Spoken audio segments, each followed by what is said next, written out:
This is no typical gloom. Need to stay alert.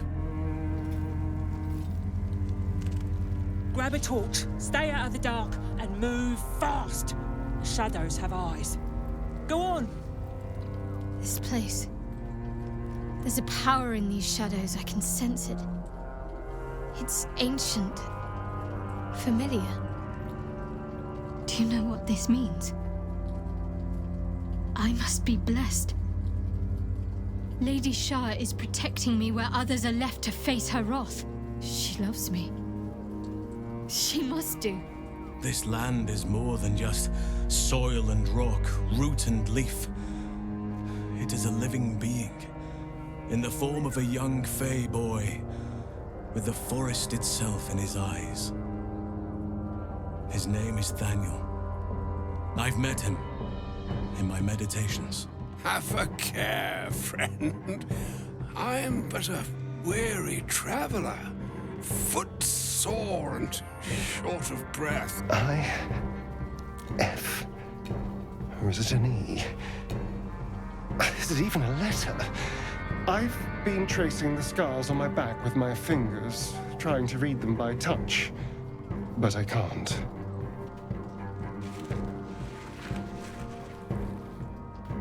What in the hells?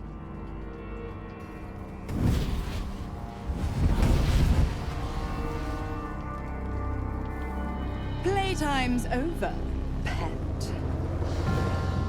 Oh, I love this time of year. The dickheads start popping up wherever you look. What do you want, Mizora? Absolute's cult has gone and grabbed one of Zariel's assets. A devil, and a powerful one at that. This is not just about you and I anymore. It has become far bigger than us. You must infiltrate Moonrise Towers, discover the secrets of the Absolute, and put an end to it. So we can finally be free.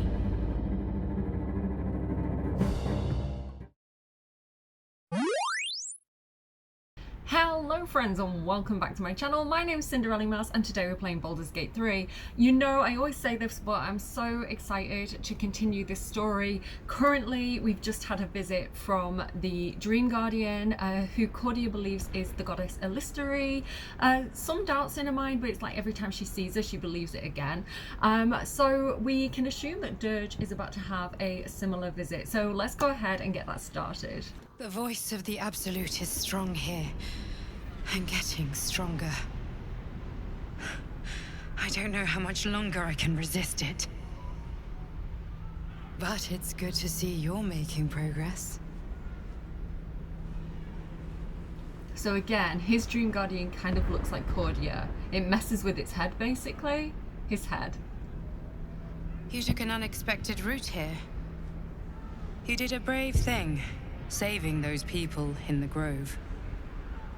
Cordia kind of acts a bit like Dirge's conscience, you know, like the good leprechaun on his shoulder kind of thing, and he's not used to being nice and being considerate of others. So getting close to a group of people, including Cordia, like, you know, he's kind of got that, what would Cordia think of this? Like, Cordia would be mad at me for this, she'd disapprove. And so the Dream Guardian, he feels, is kind of like exploiting those hidden parts of himself to appear as her, but she looks wrong, right? She's not, it's not Cordia, and he knows that, so he doesn't trust the Dream Guardian.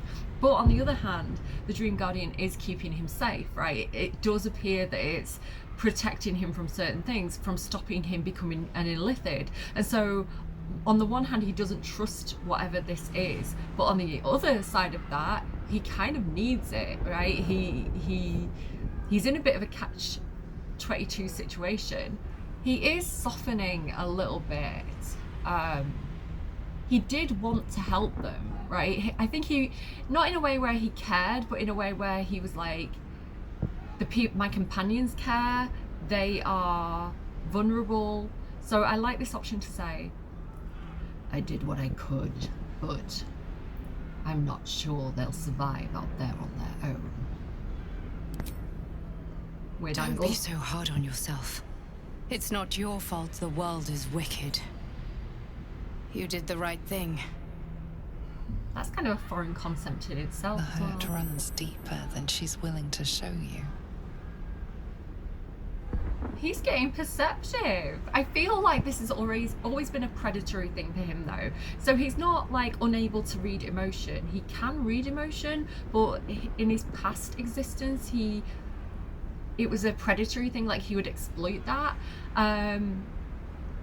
When now he's kind of like, he's not inclined to say, are you all right, or to comfort her, but he is observing it. So I'm just gonna have him say nothing, but he's acknowledged it.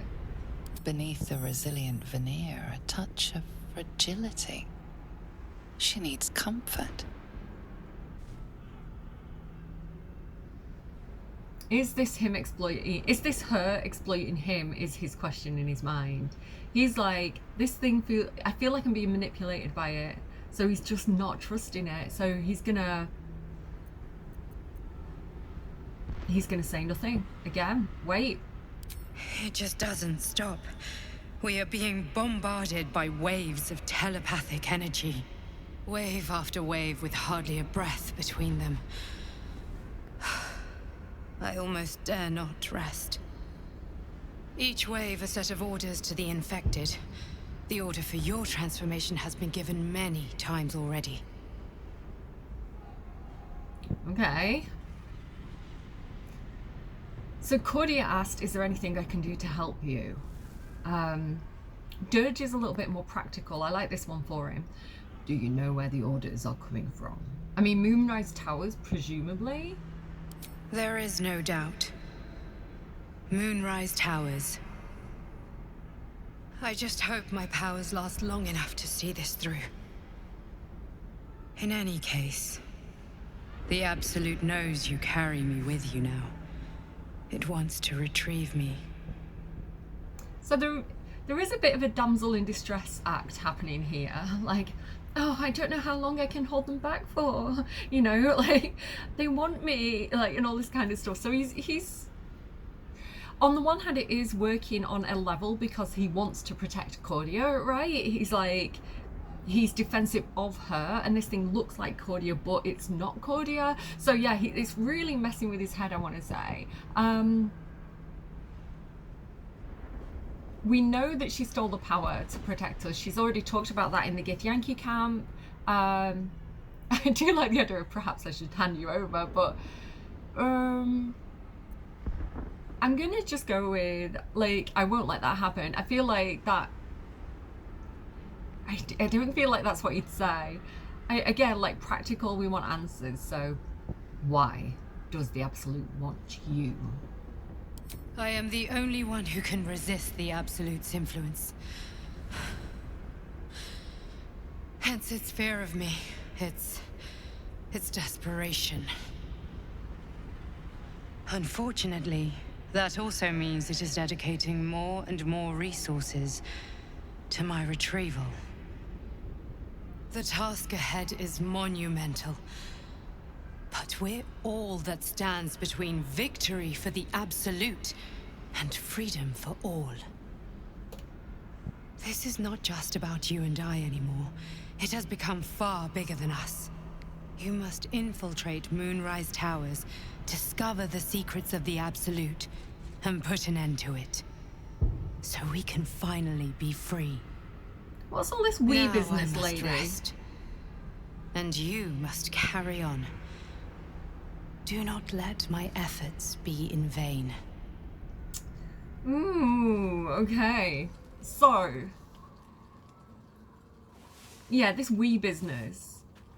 She's trying to make him feel like special, like she's in his mind, she needs him, she's the chosen one who's the only one that can prevent the Absolute from doing what it wants to be doing. And he is, everybody's still asleep, that's fine, it gives me a second to talk. Like, he is, oh, there we go. Outlander sleeping in the dark. Yeah, so, and then, like, he's special to her, but he knows from talking to everybody else in camp that everybody's getting visits from the Dream Guardian. Like, he's not that special to her. So yeah, he is extremely suspicious of the intentions of the Dream Guardian and what its motivations are. and what its plans are for him. So he's not exactly fully believing in this in the way that Cordia tends to be doing. But on a more practical level, we do need to go to Moonrise Towers. So we do know that this shadow curse is affecting the land. We do know that we've been infected with illithid tadpoles. Ours are special. They do give us special abilities. We haven't turned into mind flayers yet. Apparently the Dream Guardian is the one stopping this from happening. So now we need to go to Moonrise Towers, which is the source of these tadpoles, to figure out if there's some kind of cure, or just to kind of put a stop to this, or figure out what exactly is going on. We do know that the Absolute is bad. You know, they're doing bad things. And so Cordia definitely feels the need to go and prevent this and stop this. We've also got motivations like Shadowheart is a Dark Justiciar. It does seem that there's a lot of Sharan stuff happening. You know, we're in shadow cursed lands. There's lots of ancient temples of Dark Justiciars. This is something that Shadowheart longs to be so that she can serve her goddess properly. And it's believed that the source of all this at Moonrise Towers is involved somehow with this General Ketheric Thorm, who was the leader of the Dark Justiciars 1,000 years ago, and maybe it's his legacy, right, that this is continuing in his name. In D&D, people do live a very long time, so elves can live hundreds of years, so maybe this person's still alive. We don't really know exactly what's going on, but you know, we've got a lot of motivation. It's the logical next step to go to Moonrise Towers. However, this does mean that we have to pass through the Shadow Curse lands, which as soon as you take a step into the darkness, like, you start to get attacked and like cursed by the shadows. So we do need protection from that in some sort of way. Also, we do know that there are Harpers around who historically put a stop to the original plans of this kind of errant group of Dark Justiciars who were, you know, threatening the land. And these Harpers do still appear to be around. We found a note from someone called Jaheira. We've heard talk of this place called the Last Light Inn, and this is maybe some kind of Harper enclave, so we could potentially look for that and ask them for help as well. Oh, so much happening. Okay, I'm gonna jump into it then, I guess. Okay, so I'm gonna send Dirge's team in first. We did find, when we kind of like peeked our toes into the Shadow Curse lands at the end of Act 1, like at the end of the last video, we did run into a goblin, and this goblin was like, oh, hey, True Soul, we've been waiting for you. Go and see the boss. So we're gonna go and check that out and see if they know any more about kind of like a way to get through the Shadow Curse or a way to get to Moonrise Towers. Again, feels like the logical thing to do. Just kind of briefly going over like what's going on in their inventories and their equipment. Of course, Dirge has got all his weird dead bodies and like where's his other thing as well, like his random body parts he's got somewhere. Yeah, bits of legs, his skull that's called Friend. I don't know. Dirge is a bit of a strange guy. I've given him the Dark Justiciar mask. I like that it gives him a +1 to intimidation. I don't know what this looks like on him. He kind of looks a bit funky. I think I'm just gonna go ahead and kind of like hide that, but just letting you know that he's got it. He's still got the Deathstalker mantle, he's still got the Graceful Cloth, the Gloves of Power currently, the Sorcerer's Boots which give him Misty Step, he's got the Spectator's Eyes on at the moment. I like that this gives him these couple of spells like Ray of Fear and Wounding Ray. I do like the idea of getting into Necromancy a little bit more with him. We've also got the Ring of Mind Shielding, which gives us advantage on saving throws against being charmed. Cordia and any elves. Why are they like this?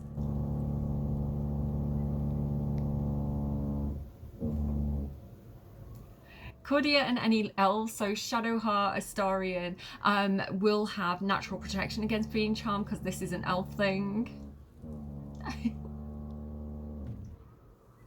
We might have to just ignore it and continue. The Fetish of Caldoran Smooth Hands, which gives us invisibility. So Dirge has a couple of ways of going invisible. Obviously, he's got his Deathstalker mantle, and I really do like the idea of like this assassin kind of build for Dirge. I'm still not 100% sure on what exactly I'm doing with him. I'm not quite happy with his build yet. He's got the Knife of the Undermountain King. He's got, you could just pause and read this stuff if you want to.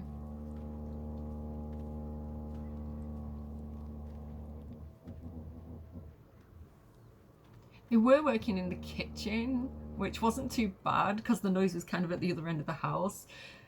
But of course, they've decided to do all the noisy building work on the day that I'm recording. Thanks neighbours. The adamantine shield, which is just amazing, and the bow of the Banshee currently. So that is Dirge's build. Let's go over to Carlac. She is pretty much the same. She has got the addition, so she's got the haste helm. The change I've made to her is that she has these wide shoulder drapes. This is what Shadowheart was previously wearing. The idea of this is that it gives her brighter than the sun, which says light emanates from the ruffles of this cloak. With us going into the Shadow Cursed Lands, we know that light will protect us, so that was my thought process there, but I don't know if it necessarily is going to help or not. It also gives her a couple of other cool things. She has the fur colour breastplate still with Hellcrawler, which is just amazing. I think this is a modded item, but it's super useful. The Astral Plate gloves. She has the boots of Stormy Clamour. The Envoy amulet, which we got off the mushrooms. Now this is great because it gives us a +2 bonus on persuasion checks. So again, going to be doing a bit of dialogue with Dirge today, so that could definitely come in useful. Ring of Flinging, the Crusher's Ring. She's got the Hammerraft and the Herald. So that's her build. Just, I know some of you get bored with this, but I know some of you are interested, so I want to kind of show you. Oh, Dirge currently, he is definitely in a vulnerable position because he's a little bit scared of, you know, these infernal markings that he has on his back that Cazador put on him. He doesn't know what this means. He feels very... So just waiting for the building noises to stop. He feels very, very vulnerable because of all the trauma and abuse that he's like suffered at the hands of Cazador, and so he does want to protect himself with whatever means necessary. And he does kind of have this idea of like, if I use the tadpole and it gives me more power, then I'm going to be safer. So he's still kind of considering that as an option. Astarion also has the Shadow of Menzo Baranzin, the Drow leather armor. I really like Drow armor on him. He's not a Drow, but I just like it. The Gloves of Thievery, the Disintegrating Nightwalkers, which also give him Misty Step. He's currently got the Guidance Pendant, the silver pendant on, so he can guide Dirge at the moment. The Ring of Protection and the Smuggler's Ring. He also has the Shining Staver of Skulls and the Club of Giant Hill Strength. I'm not quite sure if that is like as good as that's gonna get. Yeah, I think so. So thank you for explaining to me in the comments. I had a comment on my last video explaining that if it says versatile, it uses charisma instead of, or dexterity instead of strength. So thank you, because I didn't understand that. So yeah, really interesting to know. The hunting short bow as well, he also has. I love that because he can do it as a bonus action. He has 2 bonus actions, so it's just useful. And then going over to Lae'zel as well. So Lae'zel has this amazing Grimskull helm that we got from the Grimforge, which also gives her Hunter's Mark. She hasn't really got any cloaks or special armor yet. I would love to get her some like not modded, but like better Githyanki armor at some point. She has the Gloves of Dexterity. She has the Astral Plate gloves. She has the Aberration Hunter's Amulet, the Strange Conduit Ring, the Caustic Band, the Soulbreaker Greatsword, which is a Githyanki blade, so I love that for her, and the Giant Breaker. So yeah, she is looking pretty stacked as well. So that is kind of where we all are. So without further ado, let's take Group 2 to the Shadow Cursed Lands. I do have to apologise for any kind of like drill or building noises back there. Again, my neighbours are still doing some DIY. The timing just, we've been unlucky with it today, and this is my only recording day, so I'm going to have to continue with it, but we're just going to kind of ignore it and keep flying forward. It's never as bad on the video as it is like for me, so hopefully it's not too bad for you guys. Okay, so here we are in the Shadow Cursed Lands. Unfortunately, I don't know what happened to this goblin. Genuinely, I didn't have anything to do with it. I'm not sure if this is the goblin that met us last time. I don't know if they just got really unlucky when we long rested. I don't know if Dirge did something in his sleep, but we've got a dead goblin brawler currently on the ground. I guess the curse got them. They don't have any like conditions other than dead, so we'll never know. But let's go a little bit further into this territory and kind of see what this place is all about. We do have this kind of like curtain of what looks like necrotic darkness, so yeah, If you go into the darkness without a light, you do get shadow curse. So this is giving us a condition. If I could just kind of bring this over here, you can see we've got shadow curse. Without a light source, you will take necrotic damage every turn. This damage doubles each turn you are affected by the shadow curse. Oh my goodness, I have news. Have you seen the Baldur's Gate news, guys? So between editing the last video and like this video, Baldur's Gate announced that they're going to do another patch, and this patch is going to add like 12 subclasses, and one of the subclasses is going to be a shadow sorcerer, which I thought would be so perfect for Dirge. And I really wish I had this now, because I would totally lean into like shadow sorcerer for Dirge. That'd be so cool. And then there's things like a cleric of death, which I thought would be really interesting for a shadow heart playthrough. What else as well? Drunken master monk, which sounds so fun. Hexblade for warlock, which is my favorite because that is like for the Raven Queen, who is one of my favorite goddesses in D&D. So yeah, I am so excited for these 12 new subclasses. I think they're going to be added sometime next year, but yeah, that's going to be so cool to explore.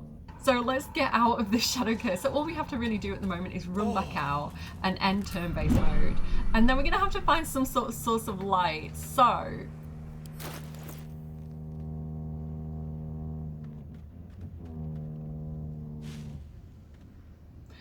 let's go ahead and equip this torch for Dirge. I don't like it because it does mean that he hasn't got a weapon currently, but we're gonna need it. So, and then I might just have a Starian as well. Go over here and grab one of these spare torches. I don't think he's currently got one in his inventory. No, he does not. So this torch here, we'll have a Starian grab that and equip that. And then hopefully, just with like 2 torches, we should be fairly safe, I hope, from the shadow curse. That's giving us a little bit of light. So yeah, let's keep creeping forwards. Should mind my step. And see what this place is all about. So hopefully now we won't get damaged. Yeah, we're okay. Okay, where do we go first then? Let's go this way. Uh-oh. That does not look good. The shadow curse has claimed another victim. This beast didn't go down without a fight. Can I touch it? Okay. Do you know what we should do? I just thought, let's go back up here to that goblin. Can I use Speak with the Dead on that goblin? Oh, yes, let's try that. Okay, because the green stuff coming off the cow reminded me. Let's see what happens to this little guy.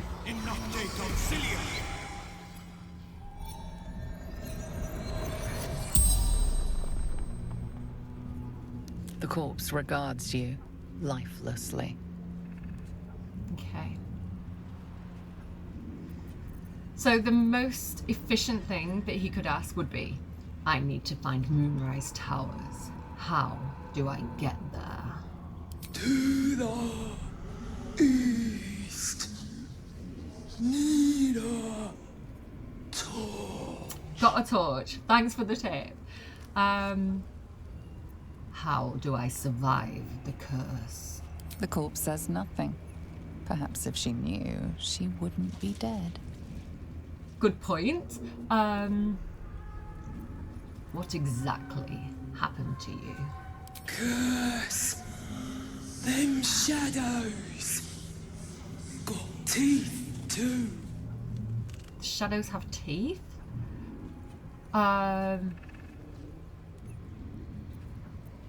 What we want to know more about how the Absolute operates, right? So, what was your job?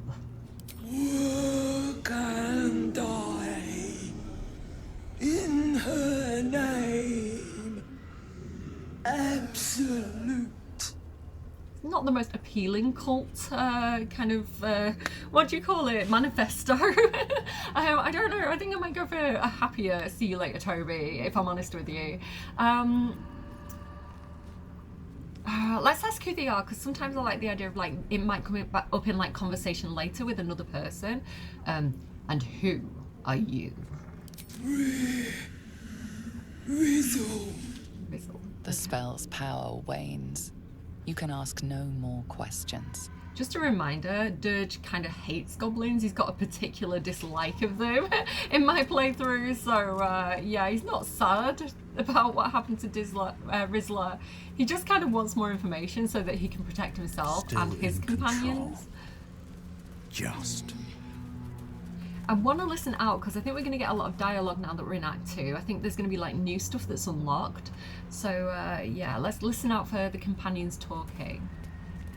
So past that cow, what happened here? Oh, hello. Gored to death by the look of it. That's not good.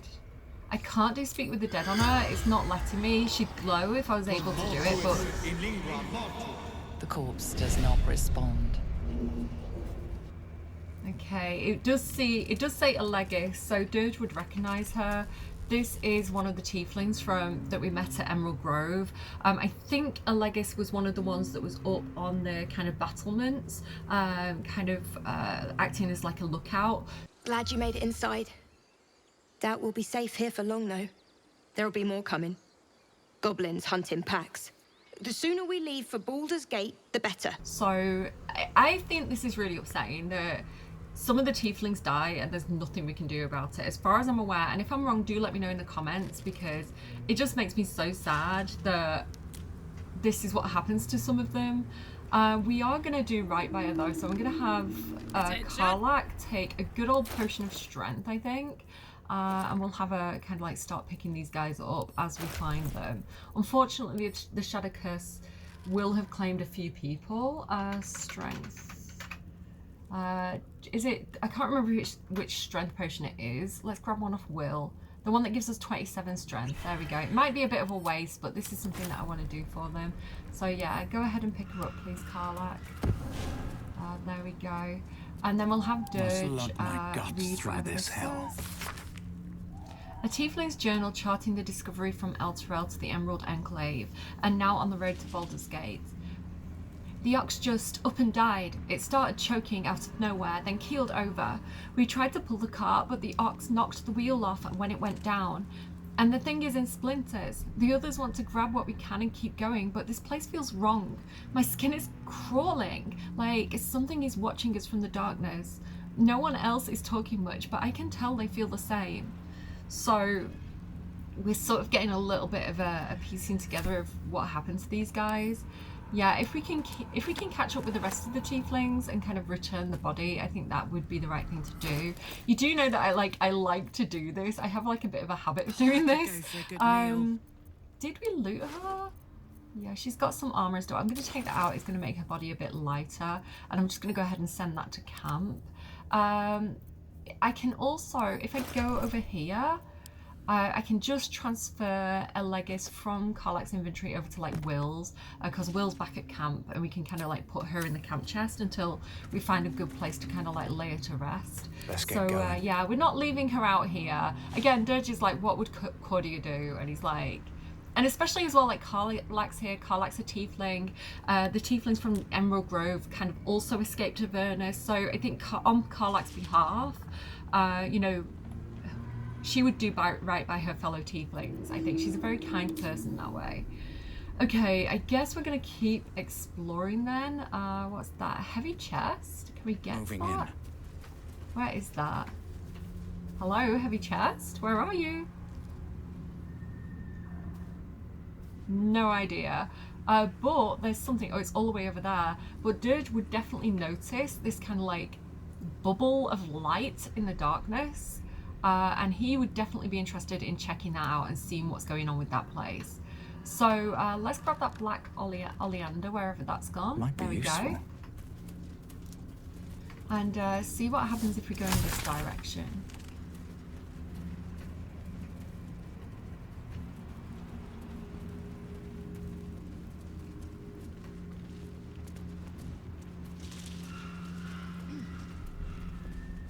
I see light. Let's crouch. A knife in the dark. What's going on over here? Yeah, I definitely see more goblins. Rotting basket, just got rotting stuff in there. Astarion, can you do your magic on this chest, please? Let's go. Look at all those bonuses. Look at all those chickens. And he can guide himself now, guys. Guidance. I'd say that I think a 6 would be easy for Astarion, but he did roll 2 1s last time. I was kind of like playing off camera, so you never know. There we go. At least it wasn't double 1s. Okay, dude, what is it? Astarion, get down, mate. Ah, no, I pressed the wrong button. Get down. Okay. Okay, we'll take it. So yeah, it looks like this is the group of goblins that are kind of like waiting for, well, they're waiting for a true soul. And they seem to be not knowing exactly who they're waiting for. Perhaps they're waiting for like Minthara or somebody, I don't know, but... Poetry is torture. Your master's quite clever, Astarion. Don't you agree? Lae'zel. You and I have very different definitions of clever. Is that it? Poetry is torture, she said. Did you see that? Poetry is torture. Your master's quite clever, Astarion. Don't you agree? And she called Cazador his master? Like, Lae'zel, not anymore, mate. Like, Dirge is his master now. Get to Baldur's Gate. What does this say? An old map in a druidic style of what appears to be hidden routes out of the Emerald Enclave. The destination is marked as Baldur's Gate and a note is attached. So this was presumably part of the Tiefling convoy. Take only what you can carry. Go through the mountain pass. If anyone falls, leave them. You can't afford to be slowed down by excess baggage. Good luck. Like, are they calling like people who fall excess baggage? That's not very nice. Did Korga write this? That feels like Korga wrote that. So, the more you cool down, the more your love life heats up. Seems that way, but I'm a bit out of practice, to be honest. I'm sure it'll all come back to you. You'll be as depraved as the rest of us in no time. That was a fun conversation. Yeah, don't worry, Karlach. I think we can figure it out together, you know? I think a little bit of trial and error could be quite fun, actually. So Dirge and Karlach are romancing, if anyone's just joining me at this point. Yeah. No. Me neither. So here we go. Let's go and see what these goblins have to say for themselves. Do I want to save first? I do want to save first, yes. Okay, so let's go and see what these goblins have to say for themselves. Hey, boy. You want the bone? Fetch! Oh, by the way, I don't think I ever explained. My cat has joined me today. Yeah, he's peeking up there. So if you can see my bed is really messy in the background, it's because I would never disturb this cute little guy to make the bed. Like, his comfort and sleepy time is more important than a tidy background. So yeah, like, we have been blessed by his furry presence today. And as a animal lover, I think that we need to figure out what's going on with this hyena. So again, if you think back all the way to those episodes where we were fighting the gnolls, and there was an episode where we had to take out the hyenas before they turned into gnolls, and I was saying, trust me guys, like, I am not about animal like abuse or anything like that. I love animals, but in that situation, like, there was no helping those gnolls. But this little guy doesn't seem to be infected with like the gnoll virus yet, so let's see what's happening. What are you doing? Ah! Else, I near stained myself. Just seeing if this shadow curse is as bad as they say. Word is, it eats anyone gets too deep into the dark. I take it you're the true soul we're waiting on? Needs passage to Moonrise. So what that goblin was doing was throwing a bone for the hyena so that the hyena would go into the darkness and he could see what happened to it. That gives Dirge an idea, guys. So he's asked us, are you the true soul we're waiting on? We're not gonna confirm or deny. We're just gonna say,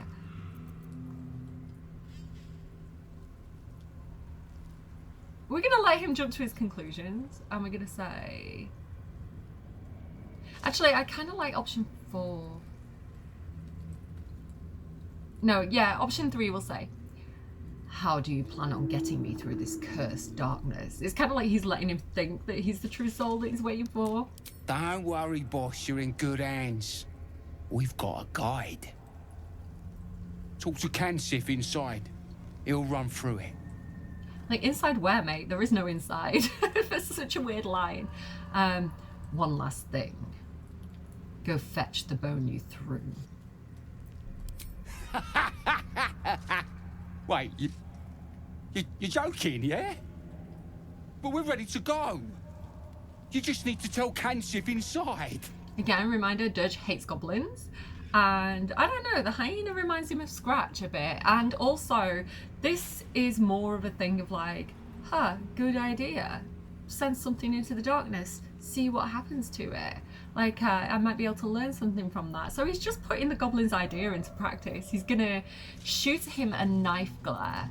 You are worse than the shadows. So you want me to... I mean, I'll just go and, We're gonna see a little bit more darkness coming through from Dirge in Act 2. No! No! A little bit more of his nature coming out to play, I think. Some of that stuff he's been suppressing. You can be right unkind. You know that. Oh, hugs and kisses when we get back to Moonrise then, yeah? Hugs and kisses when we get back to Moonrise. Let's talk to the knoll. Do I have animals speaking? I do. Very well. The hyena, sorry, not the knoll. I don't know your smell. Are you a friend? Out of character, like just you and me. This little guy's so cute. I can't believe that the goblin was gonna make him go into the darkness. Like, oh, this little hyena has my whole heart. Dirge. I think he would think that he was slightly pathetic. He's like, what is this sad act? You're a predator. But he's gonna say, I'm more of a friend than that goblin with the bone. You know he tried to kill you. He did? Then I must have been bad. They beat me because I am weak. Because I am soft. Even though I try my best. Something in him is gonna think of his little brother Astarion here. Like what he just said, they beat me because I'm weak. Like, I don't know, there's something like stirs within him. Again, the idea of like, I want to protect Astarion, and this hyena's reminding me of Astarion, and so there's like, he's got a lot of stuff to work through, Dirge. We're not attacking the goblins yet because I kind of want to know more information. They might be my key to Moonrise, right? My ticket to Moonrise. So we're just going to set him free. You belong in the wild, not to the goblins. Go and be free. Again, freedom's all Cordia's thing. So again, like, the stuff from his friends is trickling in, right? He's got a +5 bonus. I reckon we can do it with just guidance. Fingers crossed. Do guide me, guys. Like, this might not go well.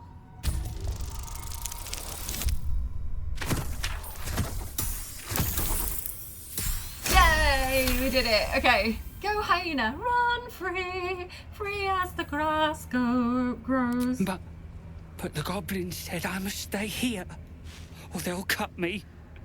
Kill me. I love this answer. Intimidating, because that's Dirge's thing. Look at all those bonuses. I'll slit their necks if they so much as try. And he means it, and he'd enjoy it. Yeah, run free, little guy. Oh god, 14. Guidance. We did it. Yeah, look at that. Easy peasy. 22. Go on, little guy. Off you go. You would fight the goblins for me? I mean, for fun, you know. I'm scared. But I don't want them to hurt me anymore. Maybe I should go. Thank you. Goodbye, new friend. Bye, little guy. So he does run off. He gets a little bit shadow cursed if we follow him, but he does make it out of there. Look. He will be okay. Yeah, he's gone. He's fine. Okay. Let's see what this little caravan of goblins is all about. Can we get moving?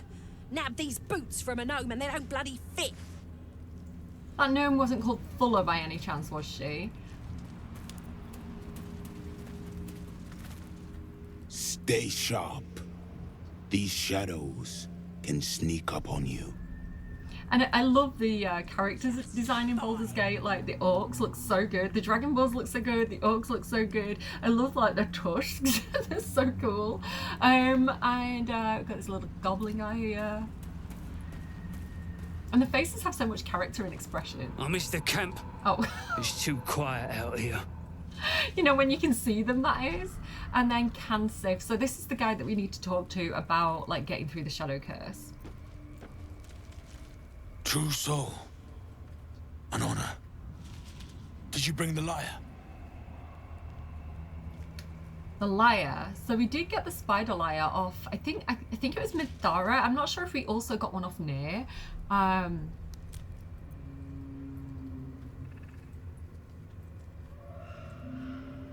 Does Dirge want to confess that he has it? Okay, I like this option because it's not confirming that we have it. We're getting more information. Why do you need a lyre exactly? We were told to expect a true soul. That Night Warden Minthara would send someone with her lyre to summon a guide through the darkness. Minthara? I admit, I'm surprised a true soul does not know this. Where are you headed, exactly? So again, recap. Minthara was the drow at the goblin camp. She was one of the 3 goblin bosses. We knocked her out. We didn't RIP her. So I'm hoping that we run into Minthara again because honestly, I kind of love her.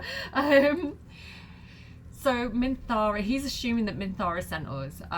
Okay, so word has not got out of the goblin camp about what happened at the goblin camp because Dirge happened to the goblin camp. So I guess he didn't leave any survivors. He did actually. We spared the little goblin who had a crush on Minthara. Clagger, I think he's called. The one who's been like writing poetry because he kind of had a bit of a crush on her. I did spare him. I spared like one of the what they got, the ogres, the big ones, and I think there was like another guy who was into books, but yeah, most of the goblin camp is no more. Where are we headed exactly? I like this land is weak, primed to be preyed upon. That is a very Dirge answer. We're not going to tell him that we're attacking things. Yeah, that seems like the most acceptable answer. It's like the answer that they're going to accept from us. This land is weak, primed to be preyed upon. You will not get far without a guide. The darkness here is murderous. Of course, you are free to take your chances if you wish. But I will be waiting here for the Night Warden's lyre. I do have this lyre. If it's any You do have it. Then pluck a tune, and our guide will come scuttling. Scuttling, you say? Oh god, we've got performance. Okay. Pluck a tune. Here we go, guys.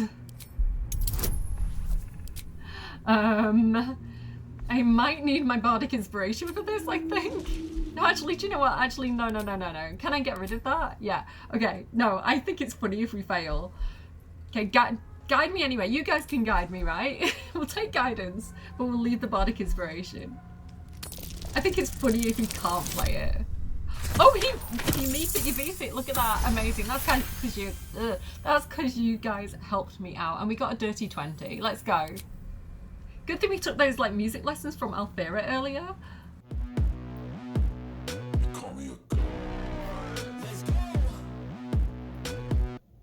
I'm about to go off like a weapon. Fuel to the top, got a filled up engine. In my thoughts, obsession. I will not stop, no, I'm never second. I've got music turned off for copyright reasons, so.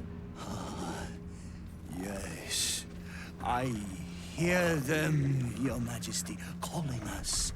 Their god and their guide together. By the gods, one of Lolth's abominations. Greetings, in the Absolute's name. You have been charged with guiding us. New flesh for you, my queen. But who are they? Best introduce yourself. Perhaps you'll listen to a true soul. This little guy. Okay. So this is Karnis, and Karnis is a creature. My eldest, who also plays Baldur's Gate, who actually encouraged me to buy it in the first place, and then I loved it so much I was like, I need to buy this for myself as well, so we both have it now. My eldest loves Karnis. They think he's such a little freaky little dude. He is a really interesting character, so I think Dirge is probably wishing Cordia was here right now because she's a drow. This guy is a drow. It looks like, because he's what's known as a drider, which is these like half man, half spider creatures, the goddess Lolth, who is the goddess who controls the drow, she turns people into driders as a punishment. So this guy seems to have got on the wrong side of Lolth at some point. So I suspect the mistress he's talking about isn't Lolth, but it's actually the Absolute, is his new god that he's following. But he's a little bit of a crackpot, this guy. He's so cool looking though. And again, the character creators, like the models for the monsters in this game, like, oh, they just did such a great job of like how he looks. Like, he's such a unique character. Like the little fangs at the front as well. Like, Baldur's Gate, such a masterpiece of a game. Anyway, and like even the way he's holding that torch with his sword, like, he's so cool. Scary little guy though. Let's talk to him. And you, what are you? More faithful of the Absolute. They need a guide to the tower, same as us. Your minds connect, and you hear a whispered voice. The Absolute, or just the echoes of his fractured mind reverberating in the dark.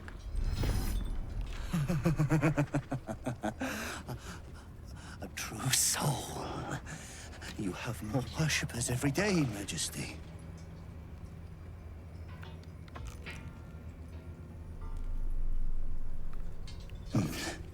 Yes. They'll do nicely. Do nicely for what exactly? What do you have planned for me, sir? So Dirge would not be intimidated. I don't think Dirge really does intimidated, but I think he would be like, this isn't something I've encountered before. And he'd be like sizing him up. He'd be like looking at those little fangy things. He'd be looking at his sword. He'd be assessing that this guy is absolutely batshit crazy. And he'd be like weighing him up. He'd be like, okay, how do I defeat this guy? Where are his weak points? I mean, stomach area, I guess. Like, he's inclined to probably strike out at any moment. So he's just kind of assessing like how he's going to fight this guy if he eventually does. So,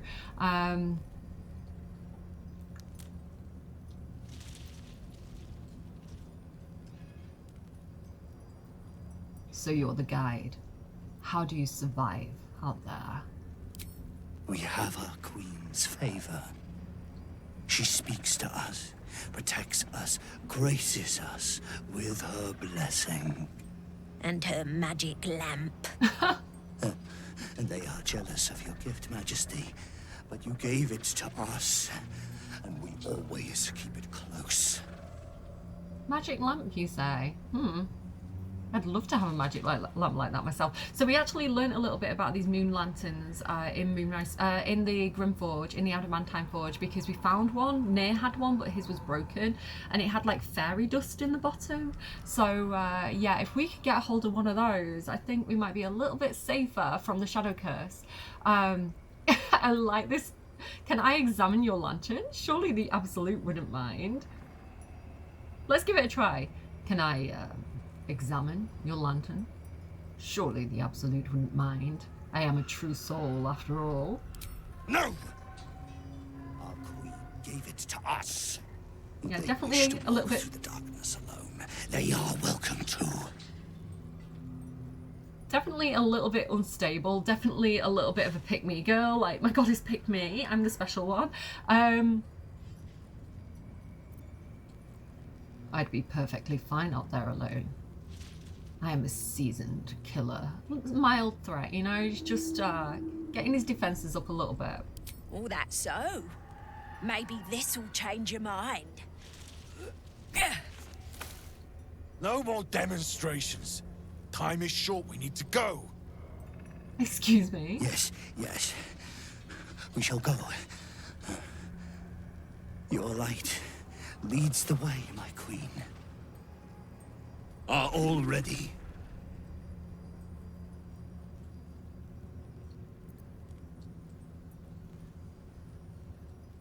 Save. I am not ready. Okay, I have got my eye on that little goblin. They're not going to live long if Dirge gets a chance. What the hell is hiding in there? Things best avoided. Shadows lurking in shadows. Now, will they follow or stay? Astarion's little face. We've got to protect our little brother. Dirge does not trust this guy. He's gonna need a moment. I need to do something first. Absolute business. You wait here. We will wait for a time, Majesty, but not long. The shadows are getting closer.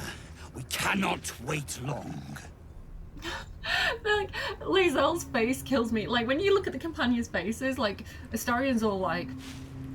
and then, like, Lae'zel's all big-eyed at it.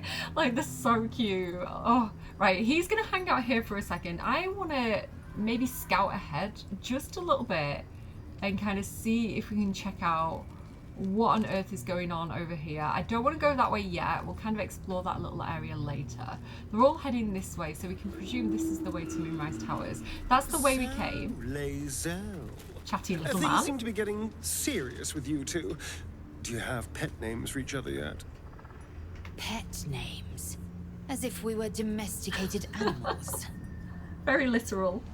God, you have so much to learn. Repeat after me. Honey muffin, sweetie pie, sugar plum. Honey muffin, sweetie pie. Astarion, do you see all your lovers as food? Oh my god, the companion dialogue kills me every time. Like, why isn't Dragon Age written like this? I don't know, to be fair, I'm getting a little bit more into Dragon Age now than I was originally. Basically because a hot demon guy has appeared, and I'm into it. Anything I'm walking past here? Anything? Hello? Are you okay? What was that dialogue about? Okay. And I think we should inspect this outhouse. There could be something very interesting. It could be like a Harry Potter situation. This could be the portal to Moonrise Towers. Dirty toilet seat. I thought he was going to look inside it. I didn't know he was going to like sit on it. What are you two doing up there? Well, this is the situation I found myself in. Shut the door, I'm busy. Oh, he got up. Okay, fine. Let's keep going and see what else we can find here. I just want to scout ahead a little bit because again he doesn't entirely trust that guy, so let's do a little bit of exploring. There's chest here, wooden chest. What's this? Yearning for the Moon. This book is redolent with the enriching oh my goodness, it's really small, I can barely see it on my screen. The enticing smell of paper and ink. So much has changed in our fair town. The moon used to shine so brightly here. We'd all stand out, our shoulders bared, our faces upturned, drinking in her blessings like milk. So they might be like saloonites. Such darkness now. I must watch the moon in secret from my window or late at night when the town is asleep. Sometimes I wonder if I'm the last sane person left in Rethwin. So this must be Wraithwin. That must be what the town was before it was infected by the shadow curse. Let's keep moving here. I'm actually, to be honest with you guys, I'm actually looking for a waypoint because we haven't come across a waypoint in this area yet. And I believe there's one around here. but role-playing wise, I think Dirge wants to get a little bit closer to that bubble he saw. Can you see it there in the distance? So he wants to get a little bit closer to that and see what that is before he starts moving along with these strange guys. So here we go. We found a waypoint, this ancient sigil here. So at least we can waypoint into this spot. And then let's go this way. Oh, actually, is there something here? Yeah, look up here. Can't get there. Yes, I can. Come on. So there's a Dwagar. Do you remember the Dwagar from the Grimforge? That's curious.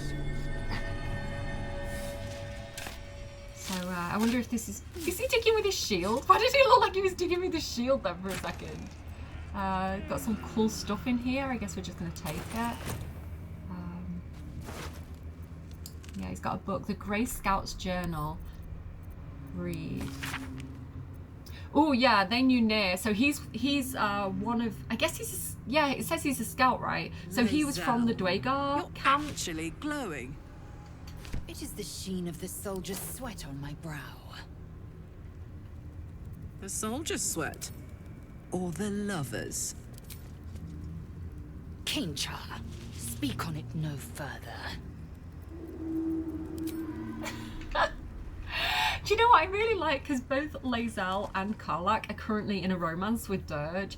Karlach did say quite clearly, I think both of them have kind of expressed that they're happy to have an open relationship. So I like that there's this kind of like gentle but not jealous teasing between them about their relationship with Dirge. Like I kind of like the situation that they're in at the moment. Yeah, let's read this. So he's a scout, he's from the Dwagar camp, he knew Nair.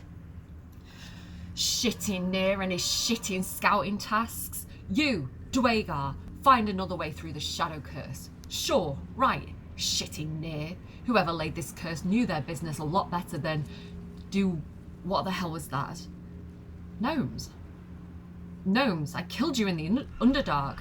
You can't be. I found your way through the curse, shitting Nair. The way through the shadow curse is to let the curse go through you. So it's like possessing them or like taking over them in some sort of way. Like they're going mad by it. I guess we were kind of friendly with the Dwagar to a certain extent. Let's sort of half bury him in this coffin here. There you go. We did right by him. Let's keep going. I want to go like this way if I can, I think. Or maybe this way. Keep it together. This is like big abandoned building here to the left. Everything looks kind of abandoned. There's lots of things to explore, but I want to kind of stay on task and head towards that like bubble of light. Because again, we are looking for the Harpers. We don't want to lead the goblins to the Harpers.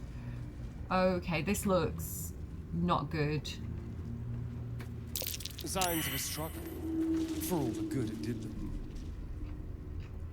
Okay, Kaldani, she was from the Druid's Grove. Yeah, these are all the people that we met in Druid's Grove. Let's send this to camp so she's not too heavy. And we're going to start picking these people up. Dani, Toarie. Were there others of Zariel's warriors who bore the infernal engine? I was the first. Not the last. But most didn't survive the process. The others were all devilkin. I think I was the only lucky winner from Faerun. You were stronger than the others. Lucky me. Just a reminder that there are a lot of really dark topics in this game. I was going to say program. So yeah, if you're not in the right place to be exploring those topics, like I don't recommend continuing watching right now. Yeah, I feel like Act 2 is where a lot of the kind of the challenges that the companions are facing start to come up. Like we heard a little bit more about Astarian's story and these scars that he's got on his back. So yeah, I'm gonna sort of show like who all these people were up on screen. So we have Kaldani. Aradin's back with his tail between his legs. I'm glad for your help, but I'd hoped you were Halsin. Tauron. This place is a bloody death trap, not a sanctuary. You should clear off while you can. Amek. Just once. Those dirt kissers would let us die for the sake of their bloody grove. So I'll kind of like put little things up so you can kind of like remember who all these people were. We've got an absolute cultist here, so we don't know this guy. This guy was clearly one of the people that they were fighting. There's only one cultist, and there's like 1, 2, 3, 4, 5, 6, 7, 8 of our friends. So 8 tieflings against 1 cultist. So we can assume that these cultists are pretty stacked, pretty hard to fight. Yeah, let's, again, I just want to kind of like send some of this stuff to camp so it's not too heavy when we start picking them up. We've got Icaron here. We've known enough grief this 10-day traveller. Don't be the cause of more. And Asherak. I saw you at the gates. You fight well. A few words for the kids? Spare a story or two. Icaron and Asherak, I think, are like 2 of the more leader type of the tieflings. We've got Rochelle. Quite aware. I have something to ask. Lives are at stake, and the cowards only care about their bloody rituals.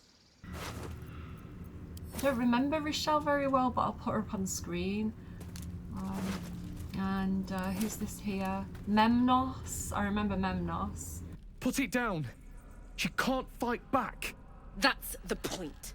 Get out of the way! She didn't kill your brother, Arca. You're better than this. And Zeph as well. We could help each other. Fight the goblins together. Instead, these fools are trying to chase us away. So, I hate this. I hate that there's nothing we can do to prevent this as far as I'm aware, and if there is a way, please let me know in the comments. But I guess we could have knocked them all out, but I don't know.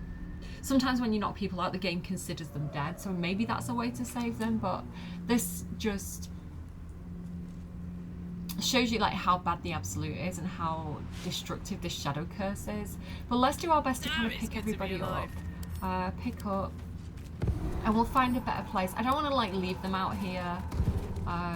Obviously we've got a lot of friends who are the tieflings, so yeah, I want to kind of like do right by them. Let's keep moving them over from Karlach's inventory over to people who are back at camp if we can. There we go. Will's so strong right now for some reason. Pick up. We're going to leave the cultist. We don't care about that guy. There we go.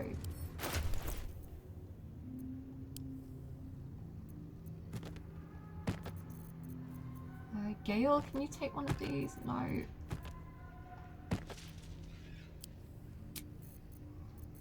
Shadowheart might be able to. No. Okay, I'm going to switch back to camp. And then we're going to go ahead and open the camp inventory. And the traveler's chest. So this is where I've got all the bodies of the people we're carrying around. So we've got Quill. Quill is the Dragonborn that... It's only me, puppy, don't worry. It's only me. Quill is the Dragonborn that Dirge killed when he kind of like got taken over by the Dark Urge at camp. Luckily, we managed to keep Alfira safe, but yeah, Quill, the bard, we're taking her back to Baldur's Gate. We're going to do right by her. She was heading to Baldur's Gate, so that's kind of like a long-term mission that we've created. We've also got Alika, who I tried to keep alive, but unfortunately couldn't. We've got a few drow here. Now these are the Harper drow. So we did put some of the drow into a kind of resting place in the Underdark, but these are specifically the Harpers who were working for someone called Jaheira. So yeah, we're going to kind of take those back to the Harpers if we can do that. I don't know, Lothsworn. I think that was just their cover, because when we spoke to her, she said otherwise. So yeah, here we go. Let's add to our little collection of tieflings here, and we'll find a better resting place for these guys.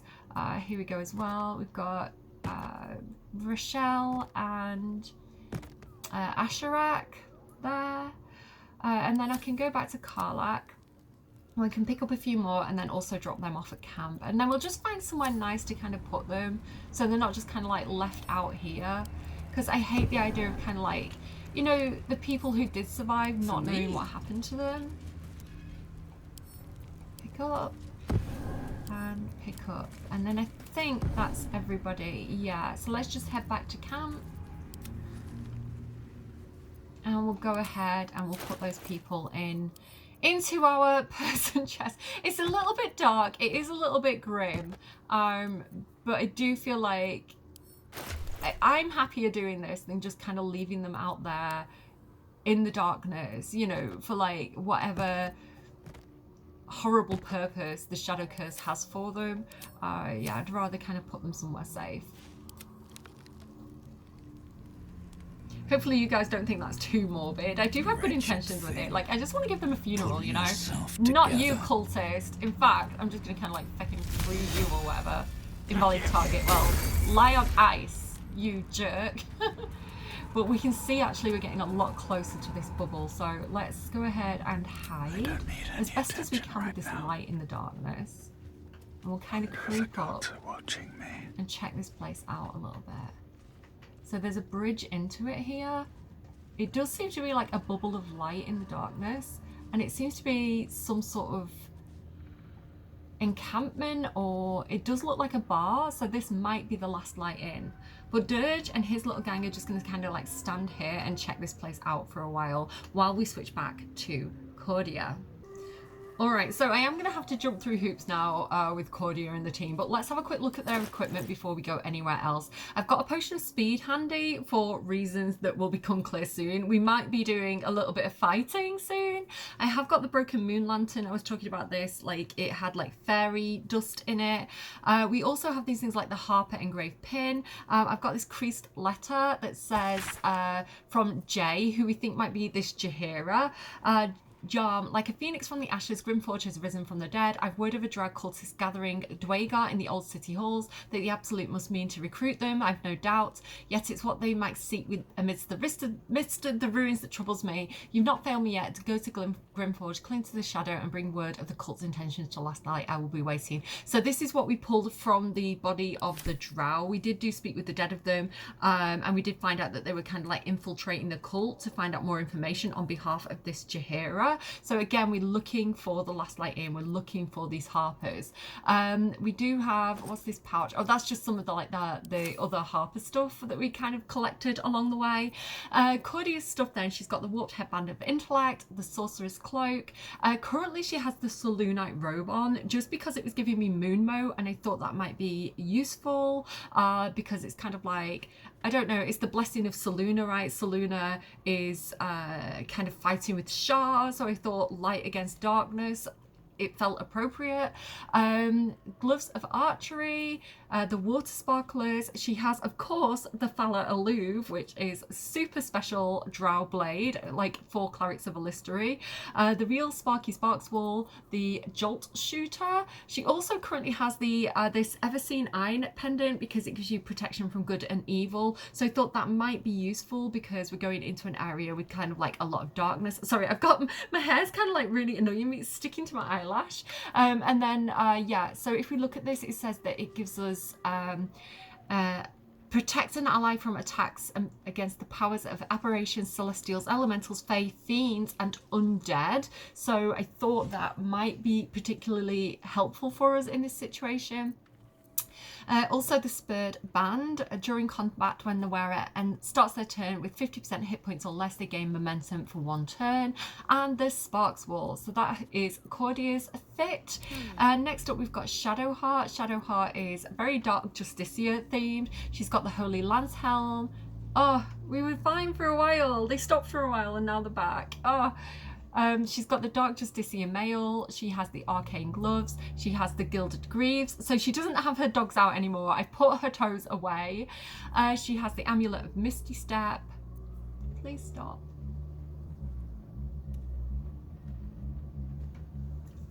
Dear Selûna, Dear Alistair, guide me in these trying times. Make them go and do work somewhere else in the house that's not as loud. The Ring of Salvig, she also has. The Mage's Friend. She has, of course, the Blood of Lathander. So being a worshipper of a goddess of darkness, she has a lot of light spells, which are definitely going to come in handy as a cleric. Like, honestly, Act 2 is where Shadowheart is, like, overpowered. Like, she really comes into... Act 2 is so Shadowheart coded. But she also has this glowing shield. Again, I'm really looking for things that are like glowing and giving light for obvious reasons in that darkness. And then also the short bow +1, which is a bit boring, but it's what she's got. Will, on the other hand, I mean, check Will out. I gave him a slight makeover in between like episodes. Look at how amazing he looks. My little paladin Will in his adamantine armor, which we crafted for him. He looks absolutely amazing. His gold leggings, his gold pants, he is kitted out. He looks so swaggy. He's got the Helmet of Smiting, being a paladin, the Arcane Mantle. Again, it gives him that brighter than the sun, which I don't think actually helps, but it was worth a try. The Adamantine Scale Mail, which again looks absolutely so cool on him. Gilded Gauntlets, he has the Adventurer's Boots, he has the Tarnished Charm, the Ring of Arcane Potency, the Guiding Light. Again, this gives him a light cantrip, so gonna be useful. The fact that his Everburn Blade also gives off light, I think could be helpful. I've given him that back as well. And then again, thank you to those who left comments for me explaining how the finesse weapons work and how that uses dexterity instead of strength. That's really good to know. But I really do like the Everburn Blade on him. So again, yeah, he's just got that back. The Titan String Bow as well. And also I think the packed weapon changes it to like charisma instead of strength. Is that right? So yeah, I'm still confused about it. I'm trying to understand it, but yeah, that's kind of what he's got going on. He has taken a potion of strength as well, so he is going to be able to hit quite hard. And also Gale, last but certainly not least, our little Wizard of Waterdeep here. He's got a couple of spells out. He's got the Scroll of Polymorph for reasons that I will explain momentarily, and he also has a Scroll of Sunbeam, again because light spells are going to do radiant damage, and radiant damage is really good against the darkness and the shadows that we're going to be encountering. So that's his whole deal. He's got the Diadem of Arcane Synergy, the Short Cape, which also does radiant damage, which is pretty epic. The Mage of Tunic, again, I love Gale's build, this kind of like fire and ice build that he's got going. He can do so much damage now. He's also got the Winter Clutches, he's got the Hoarfrost Boots, he's got the Necklace of Elemental Augmentation, the Ring of the Weave, and the Explorer's Ring. He also has the Morning Frost, which I absolutely love for him. This is the one that we had to build by putting the pieces together that we got off all those different drow in the Underdark. Love that for him. This basic kind of shield, but it does give him a +3 to armor class, so he has an AC of 21, which is ridiculous. And also the Bow of Awareness. So Gale is looking really, really kitted out now. I love this kind of like cold and fire resistance thing that he has going on. Yeah, so he's ready to do some damage. Let's go. Let's get out of here. Hurts anymore. So I'm going to go ahead and travel to the Grimforge. Unfortunately, the way this is set up, it is going to drag everybody with us. I'm going to have to keep sending people back to camp, but just stick with me for a second. This is the method that I want to do, because I want to go into the Shadow Cursed Lands both ways, both through the Underdark and through the Underdark and through the Mountain Pass. So I really like having like both points of view with our two groups. So this is kind of why I'm doing this back and forth. Do stick with me. I know it's a little bit clunky to be jumping through these hoops, but I want to show you as much of this game as I possibly can do. And we do have two groups, so yeah, it makes sense that they would go in through two different ways and kind of like pincer Moonrise Towers, you know, rather than all going in at once and possibly getting ambushed. It does make a lot of strategic sense. So yeah, unfortunately Dirge has come with us. They're also going to get dragged through when we go through this door, so I'm just going to kind of go ahead and just get everybody to go through this way for now. But pretend Team 2 is not here. Pretend it's only Team 1. What's really interesting to me is like the Dwagar have taken their own, but they've left all these deep gnomes. I'm sad though that the deep gnomes didn't also go back to Baldur's Gate. Maybe we can come and grab them and take them to Baldur's Gate as well, but I don't know. That was the Deep Gnome's business. They had the opportunity to do it. So yeah, anyway, so in like the Grimforge, we have this elevator. This is the route that Cody is going to take. Yes, go ahead. Am I over-explaining? I think I'm over-explaining. Yeah, here we go. So Dirge, get out of here. Back to camp for you. Okay, so while Dirge and his team are kind of like, you know, they've discovered that Dryder and they're kind of camping out and looking at that kind of last light in potential place and just kind of like scoping that place out, Cordia and her team have entered via the Grimforge, and this is where they found themselves in this kind of continuation of this Sharan temple, this Sharan architecture. So there's this plaque on the ground. Also, just to note that had we come this way first, we would have encountered that old guy that we saw. Do you remember as we were going kind of like through the mountain pass, there was kind of like an old guy who seemed to be just kind of out camping. Dirge met him and he was like, all right, see you later. So you can also meet him here. Yeah, we'll find out more about him later. Anyway, plaque. We offer our prayers to the Dark Lady, whose comfort and grace heals all. Another step forward. Shadowheart, have you got anything to say about this? We offer our pain to the Lady of Loss, that she may truly know her faithful. Here we go. We offer ourselves to the darkness, that blessed Shah may give us her mercy. Being a cleric of a goddess of light, a Listery, I don't think Cordia loves all this darkness business. Don't give me trouble now. But again, she's being respectful to Shadowheart and kind of like finding out more. We don't have any of the good dexterity people with us right now, so I'm just going to try and get Cordia to do this. So guidance me, guys. Shadowheart, guidance. We're going to have to do our own lock picking today. 3. We failed. Let's try again. We can just go through our lockpick kits. We've got like, what, 46? We've actually got more than that. I've got a load back at camp as well. We've got something like 100 lockpick kits, so we can just keep trying this until it works. I'm not going to use up my inspiration for it though. Thieves' tools, keep going. There we go. We got it eventually.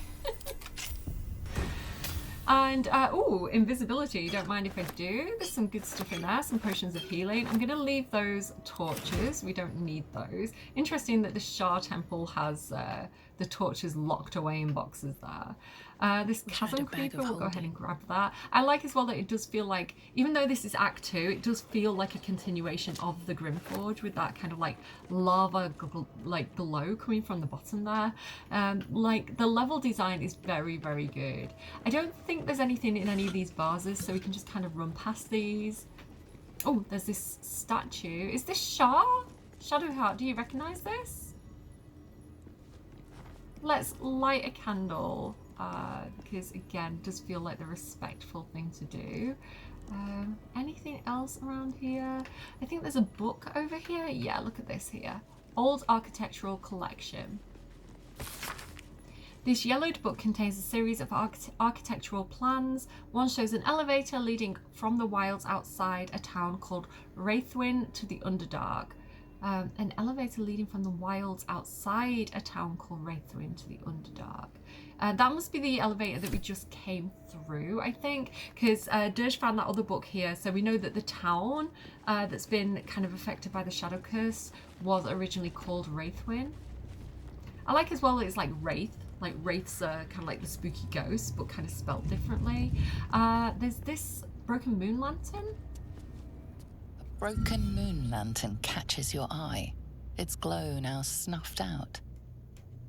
Again, I'm going to try and listen out for companions talking. I am sorry if I miss any of that. I'll try and get it in editing if I kind of talk over it. So yeah, no look there. No, oh, no look for this person either, apparently. Can I do speak with the dead on them? Let's get a scroll. Speak. Oh, no, that's not what I wanted. Where have I gone?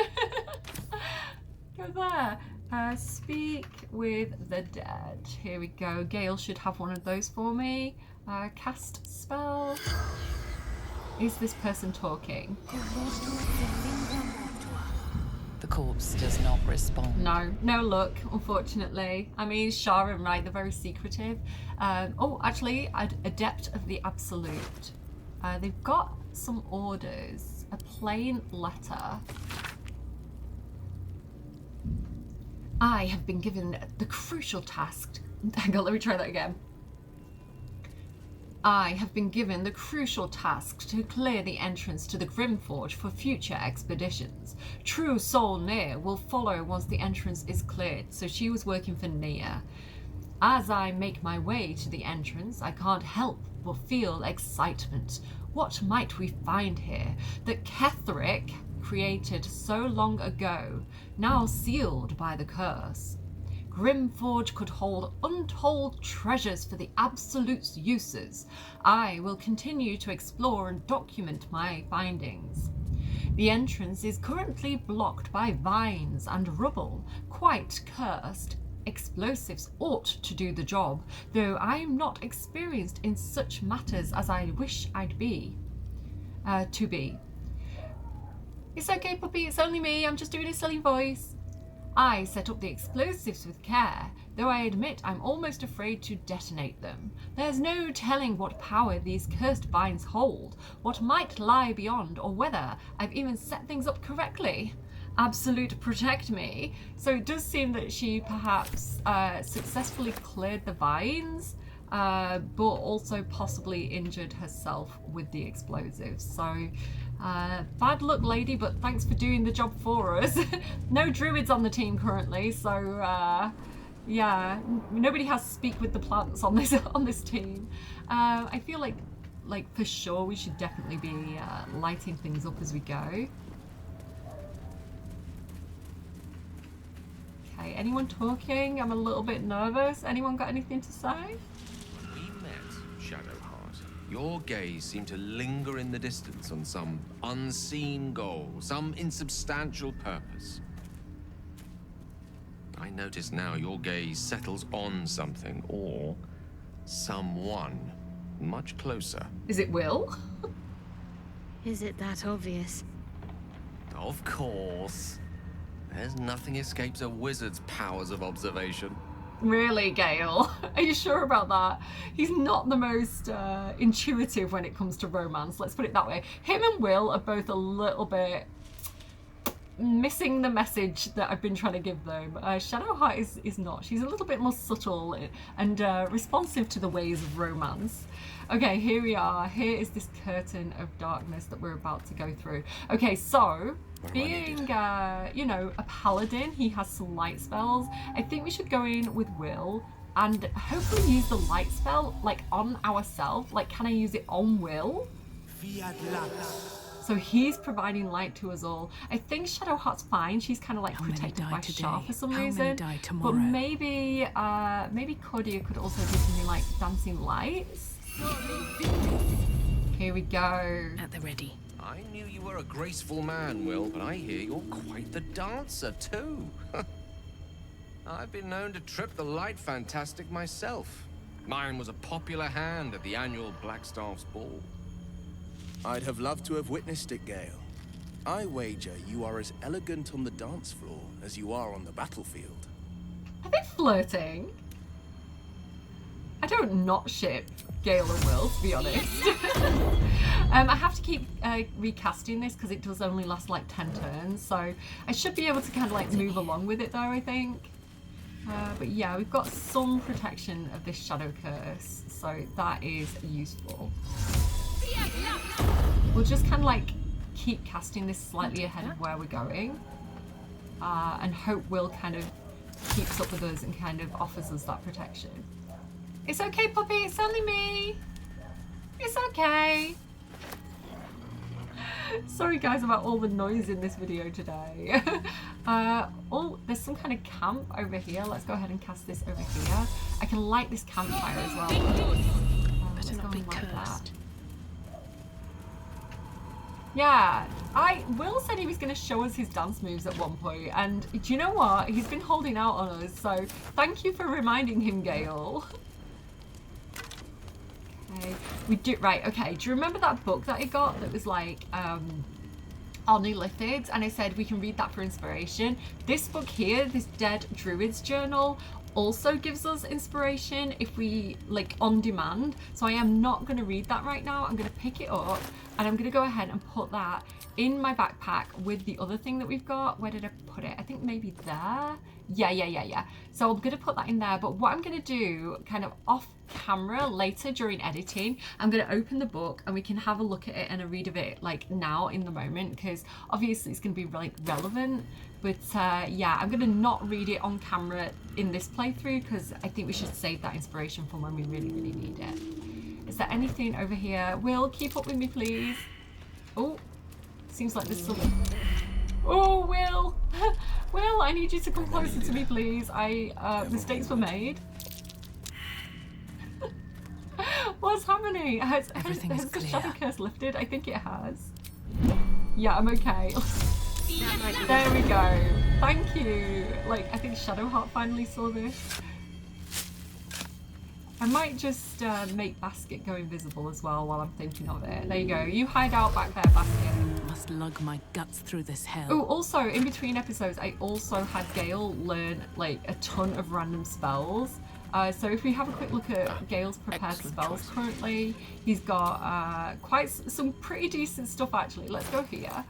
And you can see what he's got. So he's got Polymorph, Fire Shield, because it does a lot of cold and fire damage, basically, is what he's got going on. And then just kind of like useful things like Lightning Bolt's a really good spell. Misty Step's really good. Ooh. But our relationship was no less real for it. She just lives on another plane. Only jesting. I know all too well what it's like to pine after a goddess. So Gale said, when you've loved a goddess as I have, people often think you less experienced in the ways of romance. Oh no, he heard me talking about him. It's true, for a time I neglected the physical in favour of celestial euphoria, but our relationship was no less real for it. She just lives on another plane. But she's making fun because obviously Shadowheart also has strong feelings for her goddess Shah. You know, she really wants to impress her. So yeah, that's what's going on with that. Okay, let's keep moving. Again, I'm going to keep going ahead and kind of like casting dancing lights wherever we want to head. Need to find a way forward. Because that shadow curse is no joke. Let's head back the way we came for a second. Again, just go ahead and pop that in front of us. And let's have a look over here actually. What's this here? There's a lot of these like black oleanders. So at this point, also looking out into the darkness, we can also see that dome of light that Dirge is kind of checking out. So again, perhaps we want to head over to that. I've heard that in Baldur's Gate, wizard is also a term used for one who ensues their more carnal desires. Is that true? Like a wizard in the bedroom? He's asking Will. Where are we going with this, Gale? Oh, nowhere. Just think it's a rather cruel misnomer. Not at all reflective of the glamour wizarding life affords. Fair enough. You think it's a cruel misnomer? What, that wizards are good in the bedroom? Like, what do you mean, Gale? I'm just going to quickly save because there's something that's quite important that we're about to run into. All right, so there is an outcome that I really want to get here, so I have just gone ahead and saved so I can roll back if this goes a little bit wrong. Okay. I want to, as soon as I get my spells back, oh, I need to enter. Here we go. I want to firebolt that and light up that area a little bit. And then I want everybody to come forward. Let's light up about there. Oh, look, people coming. Can I firebolt that? Okay, we're good. Let's go. Watch the shadows. Hello, are you Harpers? Stay together. Keep to the light.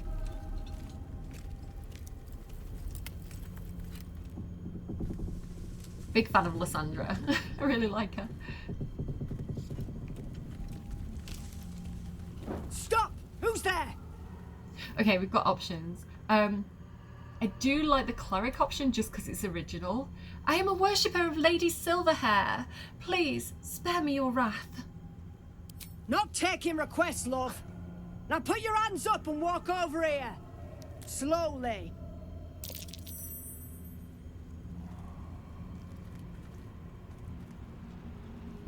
Not got my hand up. She would.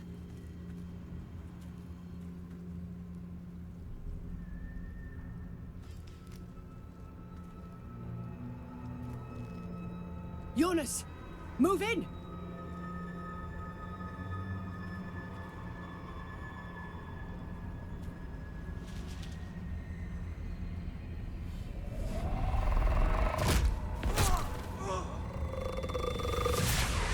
Okay, so that's what they meant by Yonas!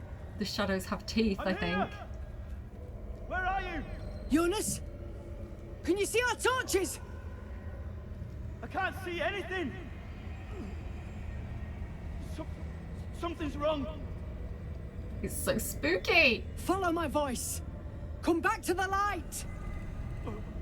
Who's there? Meg? Is that? I'm curious about Meg. What happened to Meg, I wonder. Yonas? Oh, no, that's Meg. Okay. I thought it might be like another Harper that's been previously taken. Not looking good for Yonas. Come. Join me. Yonas. Okay, so they're kind of like zombies. Right, this, guys, is this, guys, is Project Save Yonas. There is a way to save him, and I'm going to do my best to do it. This is why I saved, because it doesn't always work. But let's see what we can do here. Make way, cleric coming through, move. I'll take care of this. Don't let it get hold of you. Harpers, now! Okay, hopefully we rolled high on the initiative. Oh no. Ooh, okay, it's okay, they're coming for me. I can take it. Like, Gale, projected wand. We've got this. As long as they don't kill any Harpers. It's fine, it's fine. Come at me, bruh. Ooh, critical hit. She's okay. Yes, please do line up. I love that. I love that. They're draining my strength, that's okay. I don't need strength to fight these guys. Right, okay. Do you remember my plan? Okay, I definitely need to take a healing potion. There's Yonas. Okay. What we're gonna do here. When does Shadowheart go? She doesn't go right until all the way down there, damn it. Let me plan, okay. A rough tempest I will raise. Can you come forward here, next to Cordia, please? And can you drop that potion of speed? I think, did I say it's in, yeah, Cordia's inventory. I'll put it in Gale's inventory. We'll drop it. And then we'll go ahead and move that right in between us. You know how I do this, guys. Oh, damn it, he picked it up again. You know how I'm meant to do this? Whether or not I'm actually successful is a different matter. Drop the potion of speed again. I'm nervous. That's why I'm making mistakes. I need to calm down and take my time with this. We're going to put it right in between them. Fingers crossed we're as close as can be here. And then when I hit this, it's going to give us both an extra action. Okay, Gale, go ahead then and smack that potion of speed. Right, we're both hastened. That means we've both got an extra action. That is the plan. What I need to do now with Gale is use that polymorph. I actually have polymorph, but let's not waste our spell slots. 96% chance of this working. So you can see when I hover over him at the top, it says Shadow Cursed Undead, temporarily hostile. Fingers crossed. So we've turned him into a sheep. He's still currently Shadow Cursed, but sometimes when you do this, it snaps him out of it. So fingers crossed, this is gonna work. Okay, and then Gale, I think what you should probably do next is just Misty Step over here next to this light. Just so he's in the light, he's in the middle of everything. Okay, that is what Gale's doing. No choice but to keep Cordia is gonna need to heal as a bonus action. So do I have a decent healing potion? What's this? 8 to 20. What's that one? 16 to 40.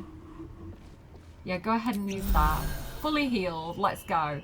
And then I'm gonna want to use a light spell here. So I am gonna use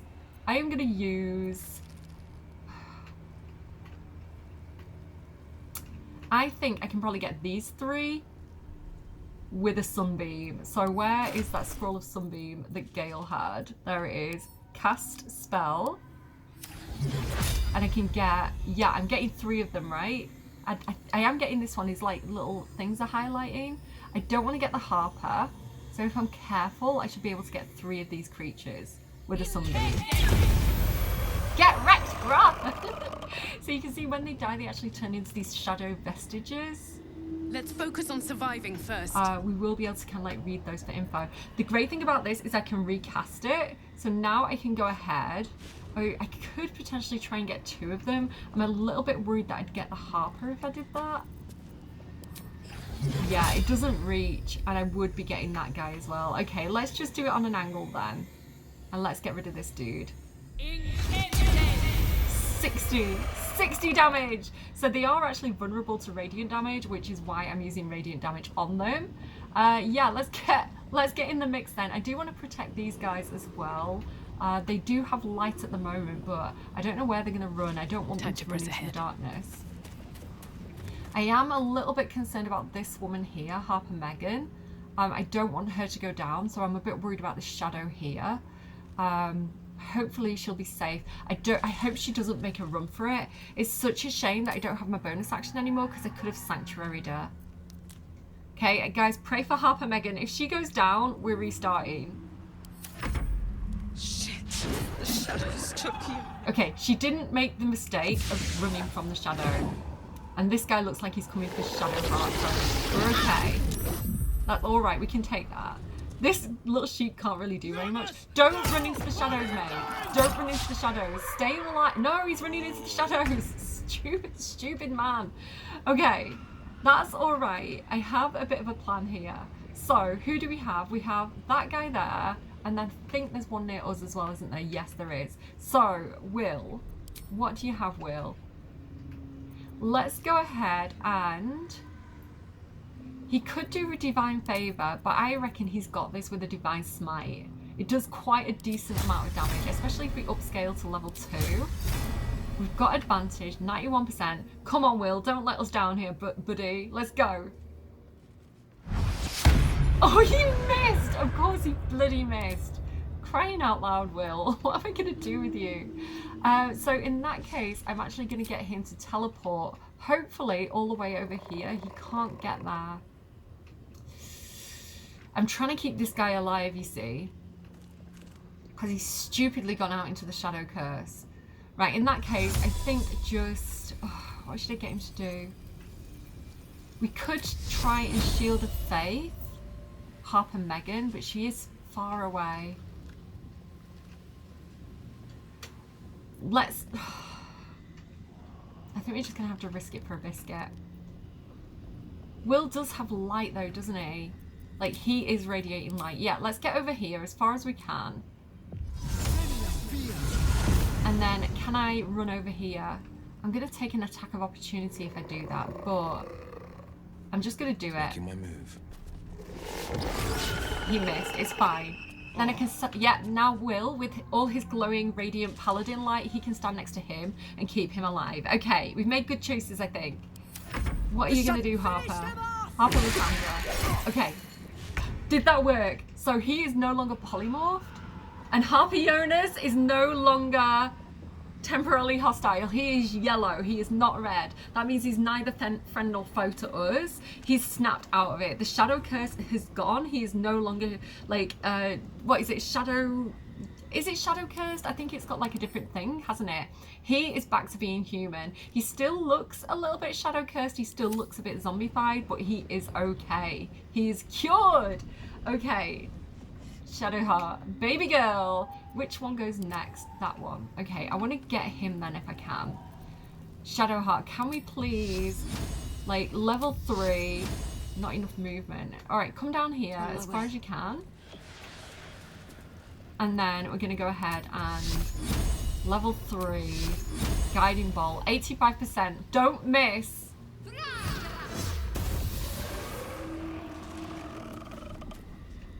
We've got this. Look at us go.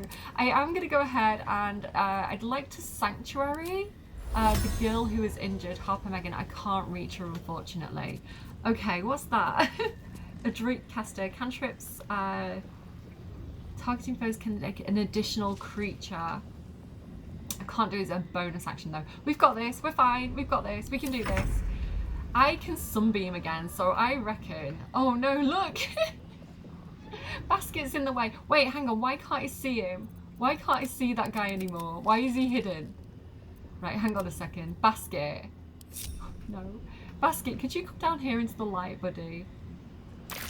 Oh, he's in initiative. Why is he in initiative? Why are you in initiative, Basket? I don't know, but I can't see this guy. Damn it. Okay, Cordia does have see invisibility, so I'm hoping that if I run up here, I might be able to see him. Yes, look at that. Perfect. So now I can sunbeam him. Am I actually getting him? He's not highlighting as though I'm getting him. What if I get right up close to him? Sunbeam him right in the face. Let's go. Well done. Now we've got to move. I know a safe place. Give me your map. Why is it Shadowheart? Why is it Shadowheart and not me? Keep your torch high. If you step into the shadows, you'll be felled in a heartbeat. Okay, because we're Shadowheart right now, we have this shot option. I don't know why it chose Shadowheart and not me. That's crazy. But you may be as vulnerable as a lost lamb in the place, but Lady Shaw protects me. Your funeral. Far as we can tell, there's no way through. The shadows will get you eventually, the deeper in you go. Keep to the light to buy yourself some time. Harpers, move out! Okay.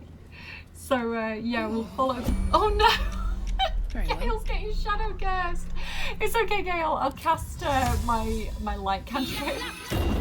So yeah, while it's just paused briefly, they are heading out. The lovely thing is, even though I think this is a bit of a bug, because I think Harper Yonas is one of those characters that is just like destined to die, a little bit like the gnome that like Nick kicked into the lava when he got like released. Like there's some creatures that are like, some characters that are just, there's not really much that you can do to help them, but because of that like weird, which I think is a bug, the polymorph bug, we can actually save him, and he does run back to the last light in with all the other Harpers, so I love that.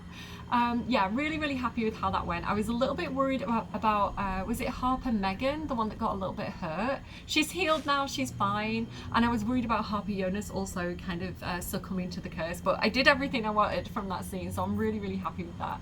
Okay, Will should be fine. I think he's got that light cantrip on himself. I've cast that light cantrip, so let me just move forward, and then hopefully we should be good if I end turn-based mode. There we go. Will, get over here. Gale, stay in the light, mate. In fact, should we go and stand up near this fire? I think that might be a good idea. And then we'll have that conversation. Okay, what do you want, Gale? It's quite thrilling to fight off such grim creatures as this region throws at us. Especially being at your side. I once read a book that explained in some detail the effect a brush with danger has on one's desire for other forms of stimulation. Have you ever read anything on that subject? We've got things like read it. I could have written the thing. Sorry, that weird laugh. I'm not much of a reader, but I've seen some very informative diagrams. I'm gonna choose this option. You're still drawn to me, even in a place like this? I can't imagine anywhere that could turn my heart from you, cursed or otherwise. You'd always be as beautiful and as impressive. Perhaps it's just the thrill of our near undead experience talking. Standing at your side through such darkness and disrepair. It only makes me want you more. He's so cute. Unfortunately, this is neither the time nor the place to indulge such feelings, so we must be patient and push all such thoughts aside. For now. Was there anything else you wish to discuss? I mean, it is a little bit of an awkward moment. You know, we just kind of saved a guy from being a zombie. You know, Shadowheart and Will and your little gremlin creature basket are right there. So maybe it isn't the time and the place. Maybe we'll try and make our way to that inn before we indulge in such frivolities. It's so funny, so awkward. Okay, like we send him back to camp. We're like, Gale, return to camp for a minute, cool off, go and take a cold shower, go and get Dirge to breathe like frost breath on you or something. He's like, well, actually, I'm impervious to cold damage.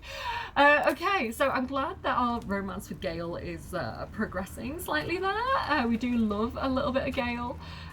There's this, what looks to be like, I don't know, there's a black oleander, but it looks like it's been purposefully placed, so I don't want to take that one. Unsent letter. This letter is addressed to someone in Baldur's Gate, but the exact address is illegible. Read. I am a goddamned genius. This curse has people legging it. A couple of idiots begged me to run back and grab their stuff, but the ring is my ticket to the city. The old man was desperate. You should have heard the sob story. Ellie May was his wife, love of his life, blah, blah. He used to camp by her grave. I mean, kind of weird, if you ask me. Anyway, she was buried with this family ring. It's deeper into the darkness. I'll grab it and then I'll be on my way with you. Baldur's Gate better prepare itself, because with the two of us in the city, we'll wring every last copper out the place. Love you, Dandelion. See you soon. So that didn't work out too well for him. Apparently he was after some guy's ring, some old guy who was camping by the grave of someone called Ellie May. Yeah, unfortunately it did not work out. So it looks like he succumbed to the shadow curse. I can still see that bubble, so we definitely want to head towards that at some point, but we've got a little bit more to do before we get there. I want to kind of go and actually search for that grave and kind of do a little bit of exploration. Again, I just want to kind of make sure we're safe. Basket, why aren't you grouped with us? Why is he taking damage? Are you okay, little guy? Do I need to like heal you? Let me heal Basket. Actually, let me short rest. We might as well. That helped. It did help. So the really sad thing about these creatures, you know those shadow guys that we were just fighting? They turn into these shadow vestige like balls or orbs afterwards. I see an older woman on her knees scrubbing the floor of an inn. The patrons made a mess of things again the night before. They're all like... I saw you pressing a bunch of flowers the other day in a book. Excuse me? Not like you to keep something forever. Shadowheart. Okay, They'll crumble away in time, but no harm in appreciating their beauty until then.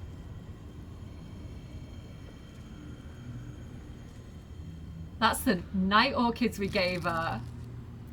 Oh, that is so cute. So we gave her the night orchids and then she's like pressed them in between the pages of a book. That is so cute.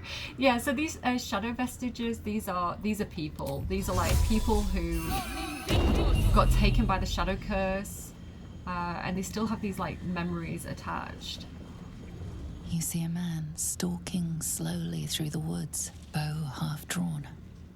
If he bags a deer, the whole family will be kept fed all winter. So that was a dad who was trying to feed a hungry family, and they've lost a provider now. You sense a young woman gazing at moonrise towers in awe. Perhaps one day she will get to gaze out from atop it, she hopes. Like, every character has a story, which is so amazing to me in this game. Even these, like, random creatures attacking us. In her former life, this girl played in the nearby woods. She was always the best at climbing trees. So that was just a child, apparently. It's so sad. He had dreams of boarding a ship in Baldur's Gate and seeing the world. But then the darkness came. It's like horrible, isn't it? Okay. Anything here? Everything's like rotten and stale. The Shadow Curse got me for a second then, but then Will ran over. Let's try and stick close to Will if we can. Oh, so we're getting a lot better look at this place now. So we know that Dirge is down there somewhere next to that bridge. But yeah, this is definitely looking like it might be the inn we've been looking for. There is kind of a bit of a side quest that I want to do beforehand. Oh, Shadow Curse again. Oopsie daisy. Will, keep close, please.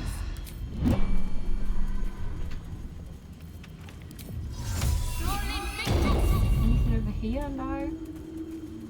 Okay, we'll go down that way in a minute. There's also another one of those balls down there that I want to kind of go and look at.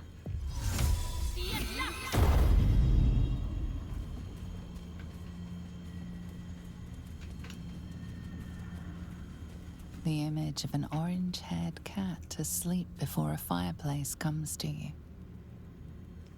What came of it? Oh, like somebody wondering what happened to their cat. That's so sad. I don't know, I just love there's like so many personal stories, and it's so great for like world building and like building the lore of the place and the feel and the environment by having these like random little side stories. There's another skeleton here. I guess this is the person. I guess this. Well, my day just improved. Did you want something? No, I clicked on you by accident. Sorry, Shadowheart. I guess this is like Dandelion, the person that the other thief was talking to. They look like they've got like a bat there that they were using. There is this, so let's break in. Oh, another skeleton as well. Okay. Okay, let's try and break into this thing. A couple turns should do it. Okay, guidance me. Let's hope for the best. I got an 8. Why am I so bad at lockpicking? Where's Astarion or Lae'zel when I need them? Now the drill's going again. Great.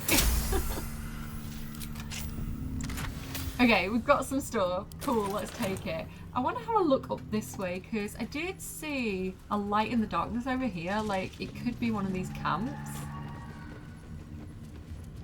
It could be where that guy was camping out looking for Ellie Mae, so we might be able to find that ring. There is a little grave here. Ellie Mae. You've seen this name before. It's not in the grave. This grave is a mess. Probably an animal's doing. Okay, interesting. Paw prints. Where do they lead? Off the edge, apparently. Right, this is one of those things that I have played this game several times now, like not all the way through. I think I've played it all the way through like 3 times. Twice by myself and once with another person. Excuse me. And this is one of those things, but like I've been to the Shadow Curse Lands so many times, and I did not know about this until like basically playtesting for this video, for this episode. So here we go, we've got the family ring, which gives us a +2 to death saving throws. That means we're less likely to die during a battle, but we should be able to kind of like be helped up rather than have to be resurrected, basically. So you can go down but not die. So that is very useful, and that's the ring that those robbers were looking for. So yeah, again, never done that I don't think until like a couple of days ago when I was like testing for this video. We can, I think, Cordia, we just about see another light up here peeking through the darkness. As somebody who is trained to see light in dark places, metaphorically speaking, yeah, she would have an eye on this. Who is this guy? I want to save again. Okay, so Earlier on, I was talking about the patch that they're introducing to Baldur's Gate soon. That's going to add like 12 new subclasses, and one of those subclasses is the Hexblade subclass for Warlocks. Now, I love this because one of my favorite deities and characters in Baldur's Gate and D&D is the Raven Queen. She is a goddess of the Shadowfell. So like Shar created the Shadowfell. It's like this alternative dimension that's all dark and shadowy, similar to these kind of like Shadow Curse lands, but it's like a dimension all to itself.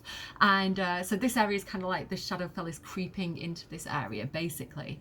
And the Raven Queen is so cool because she was a kind of mortal woman. I think she was a sorcerer or a wizard, and she was working with all these wizards to ascend, and she was basically, her intentions were so good, like to ascend to godhood, because she wanted to put an end to this kind of like battle and rivalry. I think it was between Mistra and Shar. No, sorry, Selûne and Shar, and she wanted to go and kind of like intervene and put a stop to this and kind of like save everybody from this kind of like immortal battle that was occurring. So she was ascending, but the wizards that were helping her kind of got greedy and tried to take some of the power for themselves, and it kind of sabotaged the whole like process of her ascension.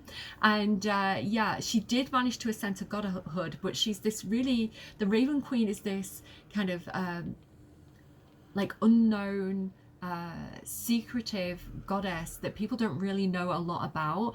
But in my campaign, so in my D&D campaign, I've got this thing where she kind of works as like a counterpart to Shar. So where Shar takes memories, like she is darkness, she is the void, the Raven Queen is kind of like a historian of memories. She keeps memories, she saves memories. So her kind of elves, who are the Shadowkai are elves that were taken into the Shadowfell.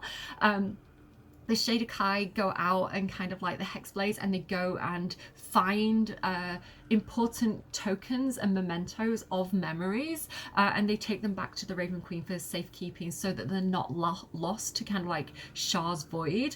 So yeah, I kind of love that in my campaign. So I really love the Raven Queen. And this guy over here, like Shadowkai are one of my favorite races that you can be. It's one of the sub-race. It's a sub-race of elves, and this guy is a Shadowkai of the Raven Queen. So I'm excited to talk to him. Wait, oops. Where lies your guilt? The waning moon. Oops, we just went into the darkness there for a second. Okay. What do I want to say? As a cleric who can communicate with the dead, I think she's going to say, I've met very few who can also communicate with the dead. And I have met few who stand so tall and fearless in the face of the unknown. Be on your way, brave soul.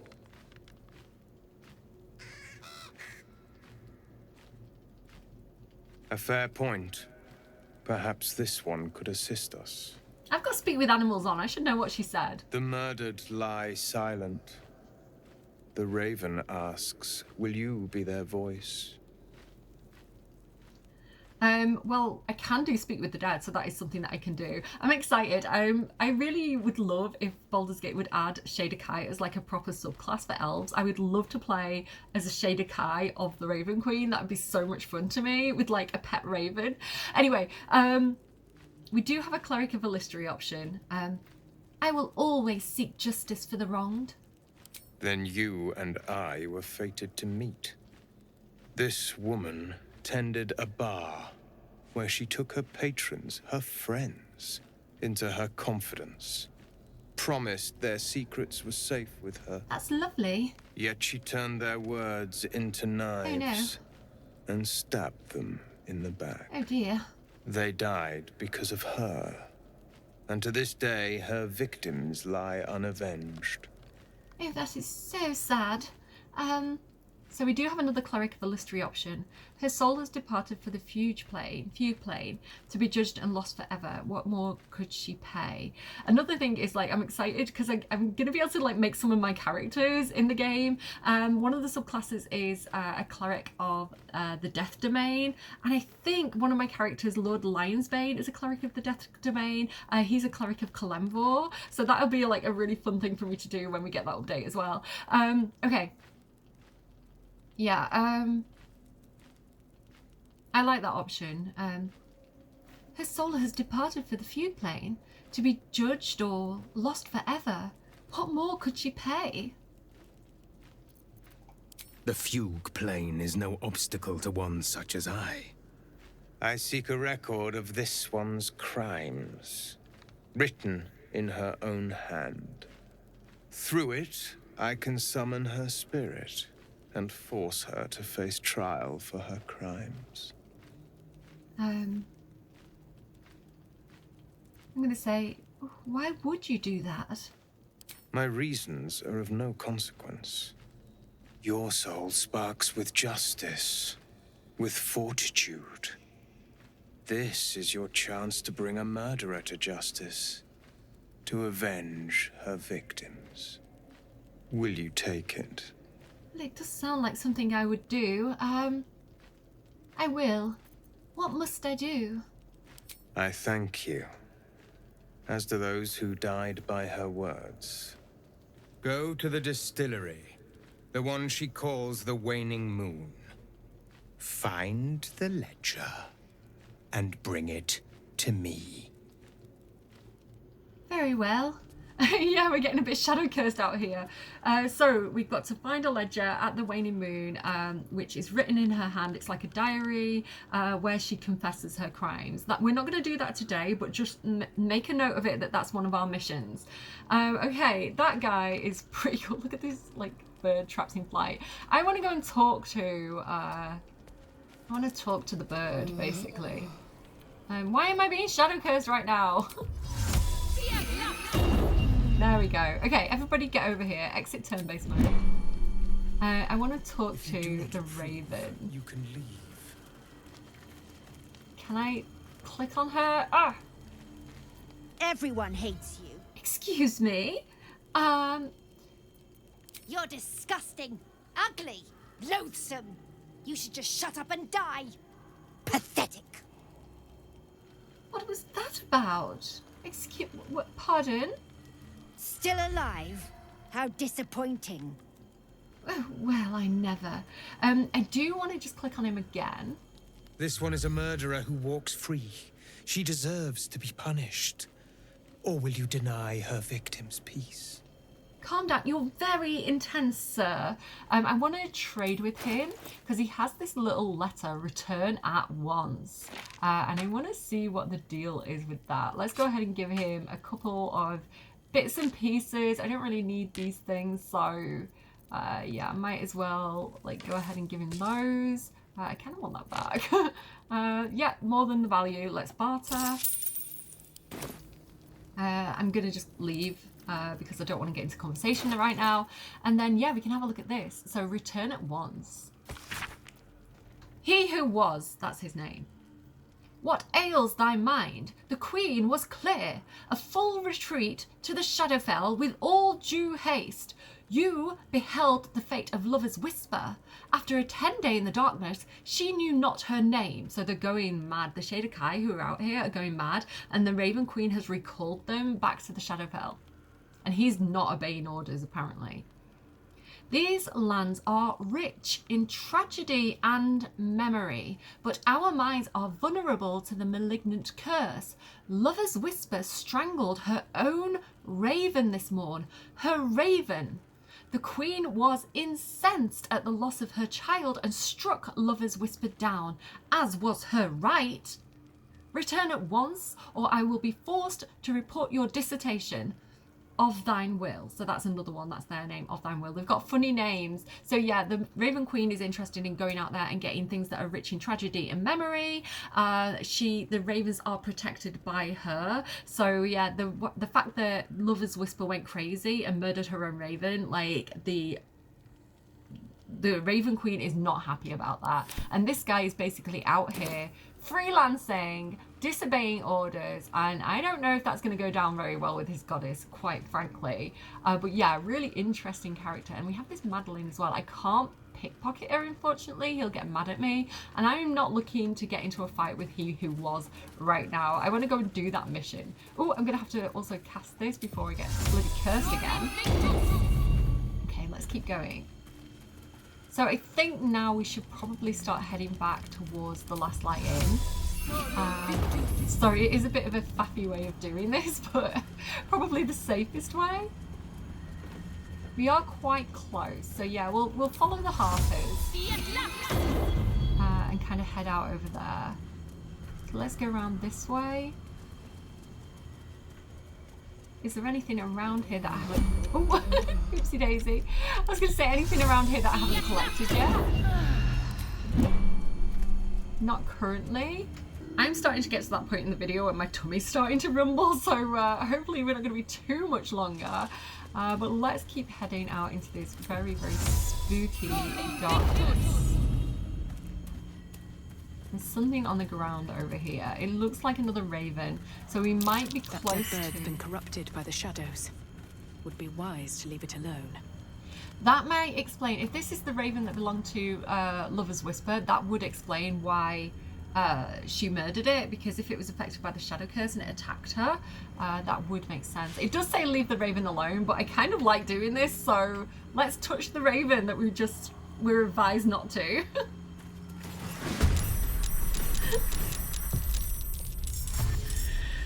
You are surprised by so many ravens.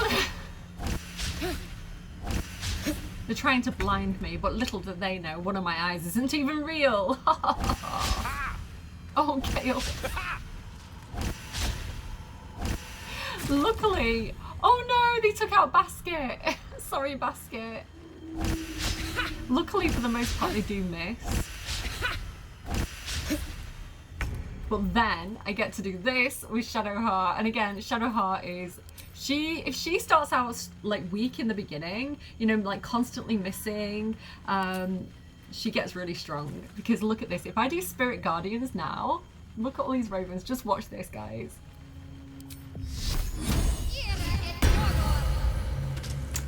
Look at that. Okay, just move forward a little bit for me, Shadowheart. Thank you so much. There's another one there. Can I get to them? It's hard to click where I want to. And then if we run over here to Gale, like, problem solved. Do you know what I mean? It's like Shadowheart was built to deal with this darkness that Shah has sent her way.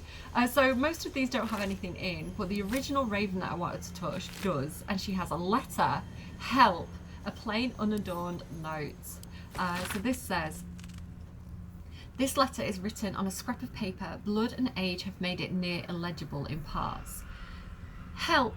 A darkness has rolled into Wraithwyn, cutting us off on all sides. We've sent people through, but no one can make it more than a few steps before the words are obscured by drops of blood. This letter is our last hope. Send help. Anyone, from anywhere, I beg of you. I will renounce our Lady Lost and kiss the Moon Maiden's feet if that's what it takes. Just don't let the darkness take us. So this was not a letter from the cleric of the Raven Queen. This was a letter from somebody who worshipped Shah, and she is ready to renounce Shah because she's seen the horror of the shadow curse on these lands. So yeah, she's like, I am ready to kiss Saloon's feet if someone helps me.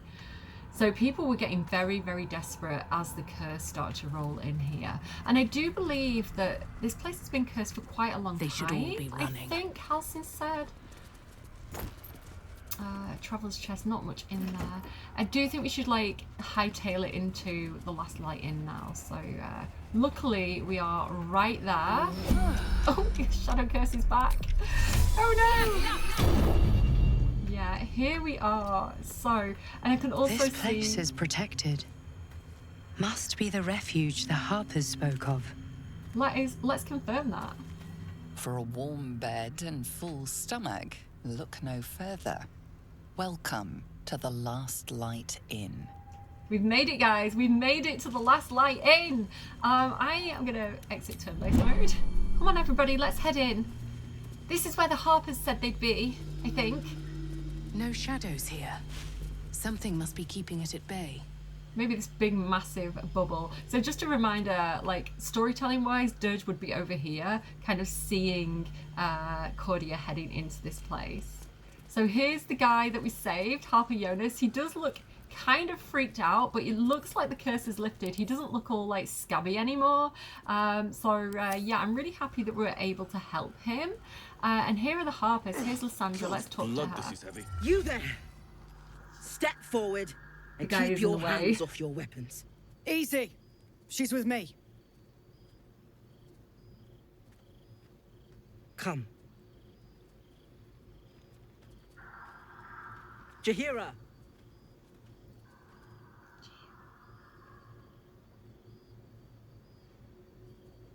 We love Jahira. On this channel, big fans. You can see if I did a good accent for her or not now as well.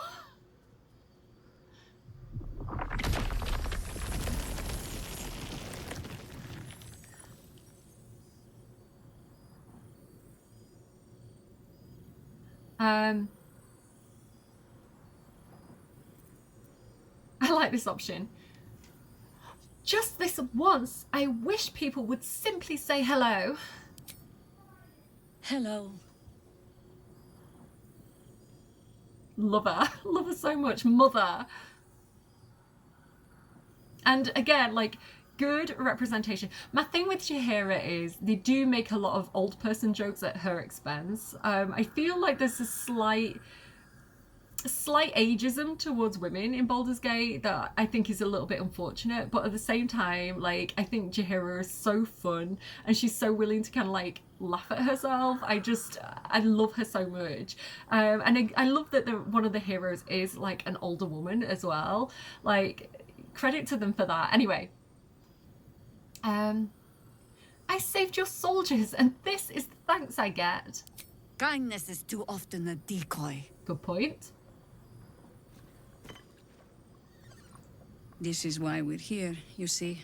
What are you doing with that? It is a curious creature that hides all manner of secrets. But if there's one thing that we know,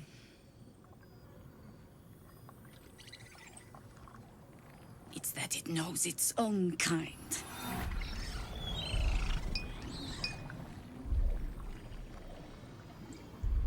You should never have come here, true soul. Okay, so she was testing. She was like seeing if we were infected, which, you know, smart, you know? She's trying to protect her own. I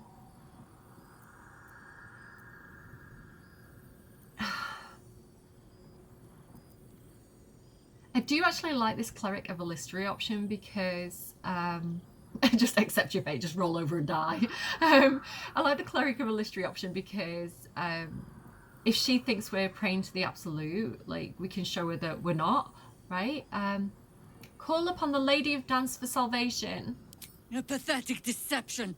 I know who you really worship, true soul. Stop! What's you doing? She's the one who saved us! She's the one who protected the Emerald Grove. Love Mole. Didn't leave a goblin standing. Not so bad to hang around with either. Saved two of my friends. One from a harpy and one from a mad druid with a snake. Didn't make a fuss of our thieving either. I'd pretty much trust her with my life. A true soul with a mind of her own? How is that possible? I mean, Dirge did the harpies. I can't take credit for that, you know? The snake was me. Okay, she let us go from the vines.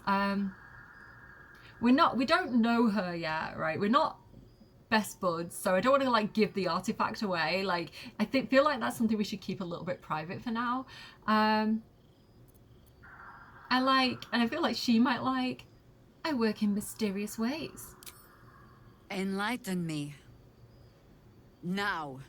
I do feel like she's kind of smart enough to know that, you know, if she's going to trust someone, she doesn't want to trust someone who's just going to like blurt out all the secrets. So I think she'll respect the fact that we have our own stuff that we're dealing with. I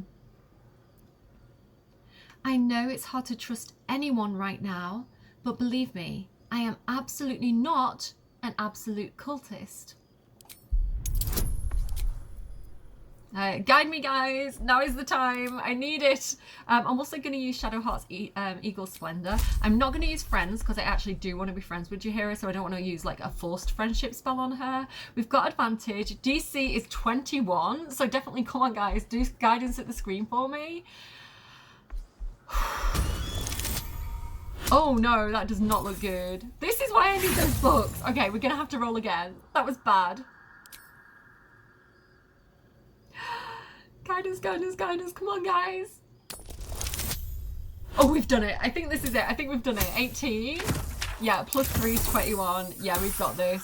Phew, that was a tough one. And this is why I was saying, like, those books that give us instant inspiration, if we get into a situation like that where it's quite important to actually convince the person that we're okay or whatever it is, like, to be able to read those books and get that instant inspiration back, it can be so useful.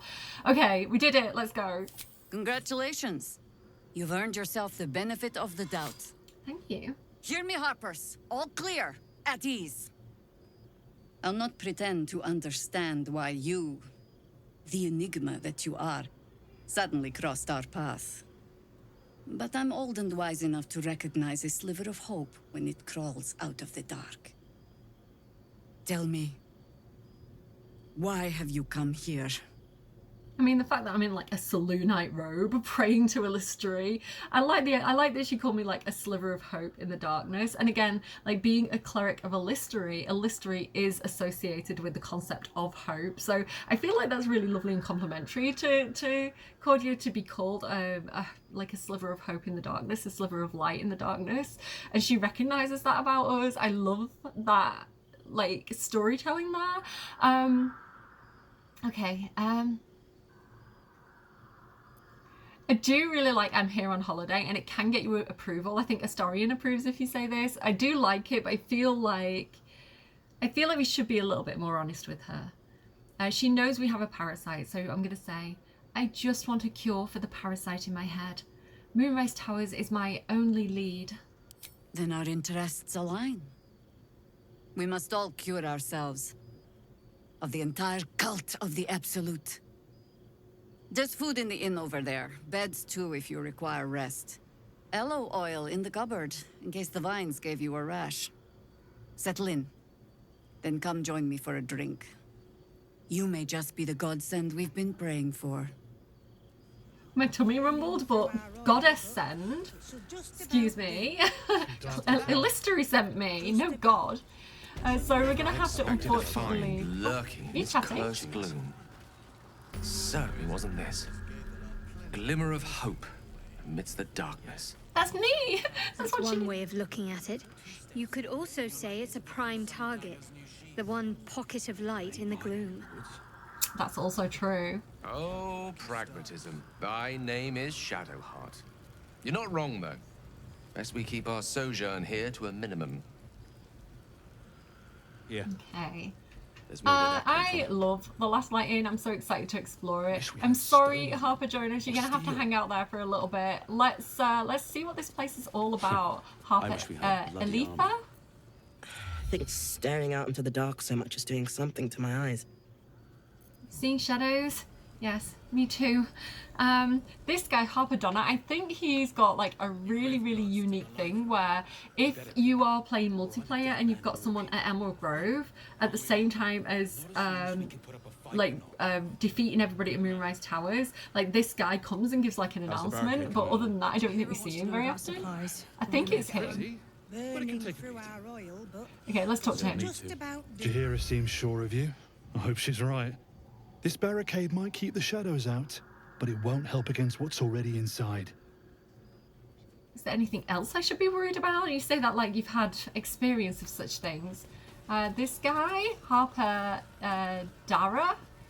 If Jaheira trusts you, I trust you. But I'll be damned if a bug brain doesn't creep me out.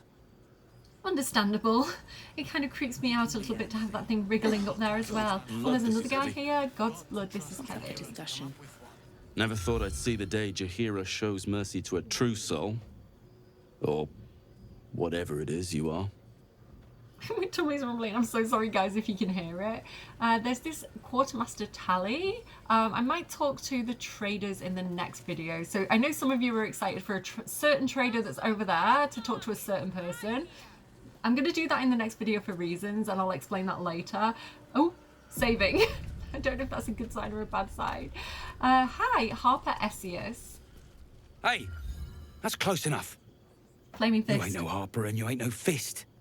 Don't need the likes of you crashing our party. Give it a rest, Alfred. We need all the goddamned help we can get. Okay, so Flaming Fist, these are the guys that work for Will's dad, Duke Ravengard. So, recap moment. Do you remember when we went to the inn that was on fire? And they were like, we need to rescue the people inside. And we got out Councillor Florrick, who knows Will's dad. Will is kind of like a posho from Baldur's Gate. His dad's a duke. We'll never put this fire out. You're better off helping anyone trapped inside. Fire! Hurry! Get this thing off me! Yes! Come. I'm afraid proper thanks must wait. Councillor Florrick, are you all right? Will, by the maimed God, what's become of you? A story best left for calmer days. Now breathe deeply. Are you in pain? Scorched throat. A few hairs singed off. Nothing a bit of time and fresh air can't cure. Gauntlet, a new duty calls. Drow have taken Grand Duke Alder Ravengard westward, if my eyes and ears can be believed. Report to the Manip and send for reinforcements. We must find the Duke. On your command, Councillor. No, it can't be. You mean they've taken my... Yes, Will. The Drow have your father.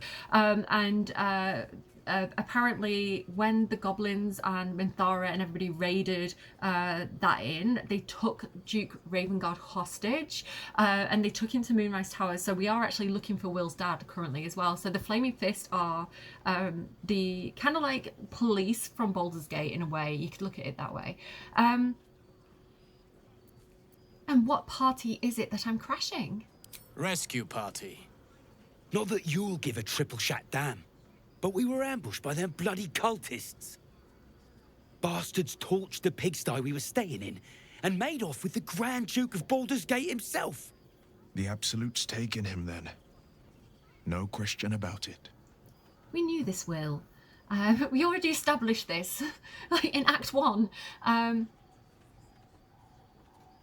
I was there in the aftermath. I don't suppose Councillor Florrick made it all the way here. Sure did. For all the good that does us. She's inside. One of the ground floor chambers. Come on.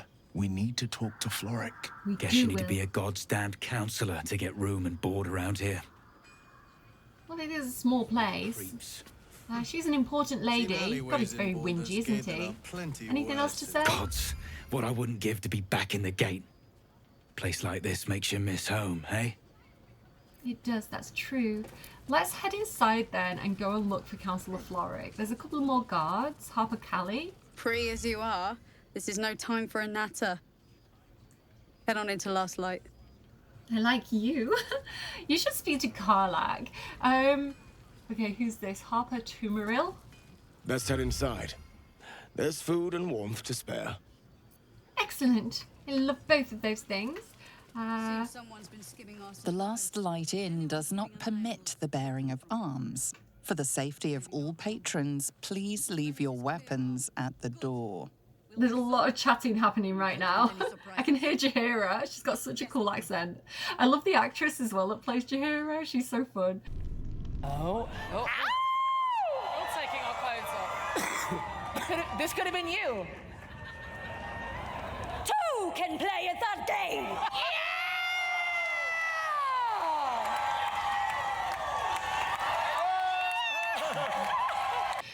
Wardrobe. Okay.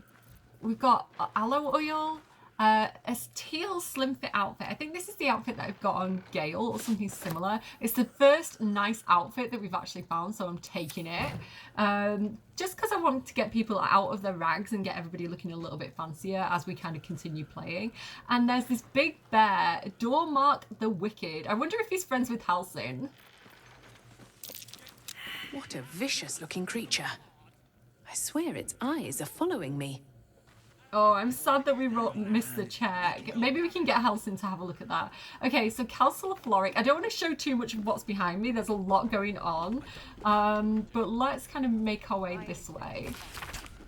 So the guest log. So maybe some of these names are kind of familiar to you. One particular stands out to me, Boo and Friend. We might meet Boo and Friend at some point.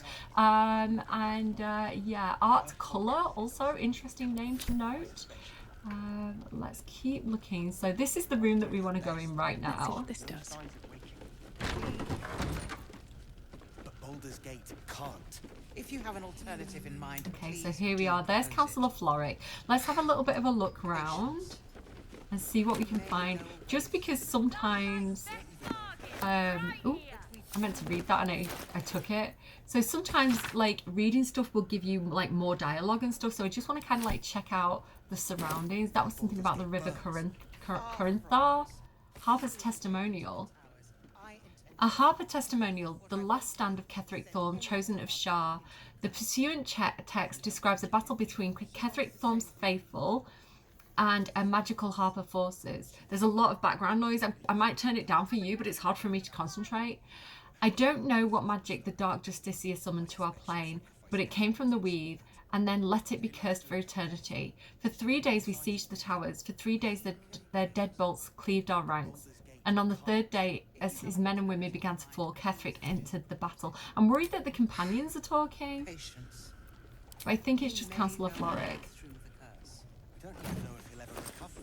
But we do know that anyone who goes charging into those shadows. So the plan is to do nothing. Let the Duke rot in prison while Baldur's Gate burns. Far from it. We need a way into the towers. I intend to find one. What I won't do is send any more of our people into the curse. Fair enough. Any help from Jaheira? She wants the same thing we do. To save the city. That's she good. Doesn't care if the Grand Duke lives or dies. I wouldn't go that far. But her focus is on stopping the cult. And I suspect she'd sacrifice anyone to achieve that. Jaylar's doing her best, but he shows no signs of waking. We can wait. Okay, let's start talking to people then. Nice to see a friendly face come out the shadows for once. There's this guy here, Fistra here. You're heading into the towers, are you? Good. I pray it's not too late for Duke Ravengard. Me too. Fist Aubrey? An extra blade could be the difference between rescuing Duke Ravengard or losing him forever. I hope you'll help us. Of course. There's a lot of stuff that we can take here. She wants the same thing we do. Like, it's their stuff, but honestly, I feel like our need is slightly greater. So if they have anything good to take, I'm taking it, like this. Okay, Fist Cyril. If you're poking around this god's forsaken place, you must have someone in Moonrise too. Hope you find them. Thank you. Well, we're looking for Will's dad and also Wulbrin's, Wulbrin Bumble, right? The little gnome guy. He still won't speak. Just keeps going with the bloody song. Nothing of use on his person. His original writ of duty, signed by Eltan himself.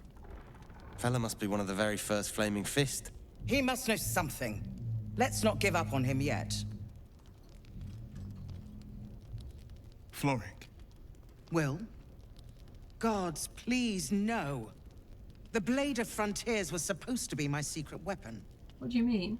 She knew about his horns, suppose right? you found a way into the towers.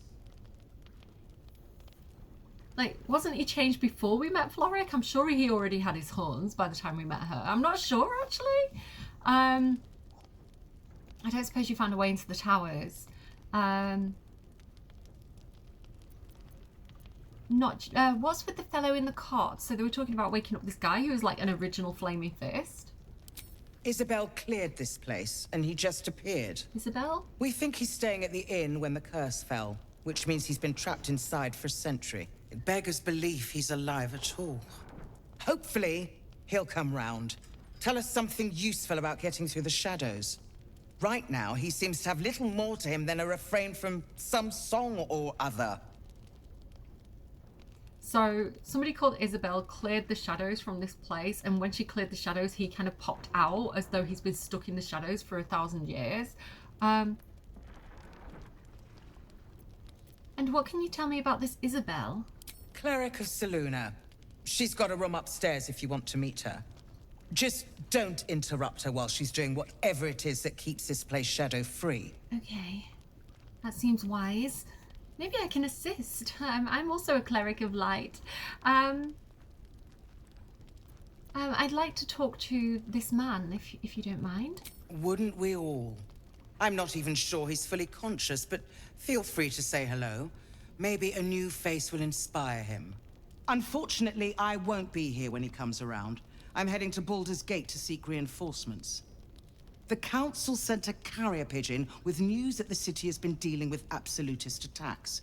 The Steel Watch is holding strong. I'll request that Lord Gortash send some of them to aid in the fight against Moonrise. The curse won't harm them. Gortash, as in Enver Gortash? Last I knew, he was a minor player in city affairs. A lot's changed since you left Baldur's Gate, Will. Gortash has gained considerable influence since then.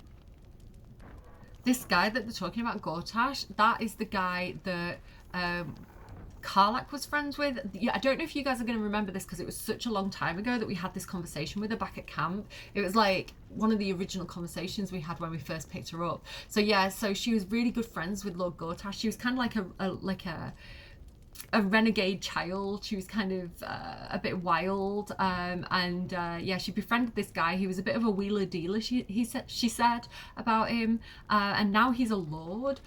We kind of have an idea how though, because apparently Gortash sold Karlach to Zariel, who's the archdevil of the first of the 9 hells, and sold her into basically being an involuntary soldier of the Blood War. So yeah, he sold Karlach out. So this is the guy that kind of backstabbed our friend, and it seems like he literally made a deal with the devil because now he's a lord.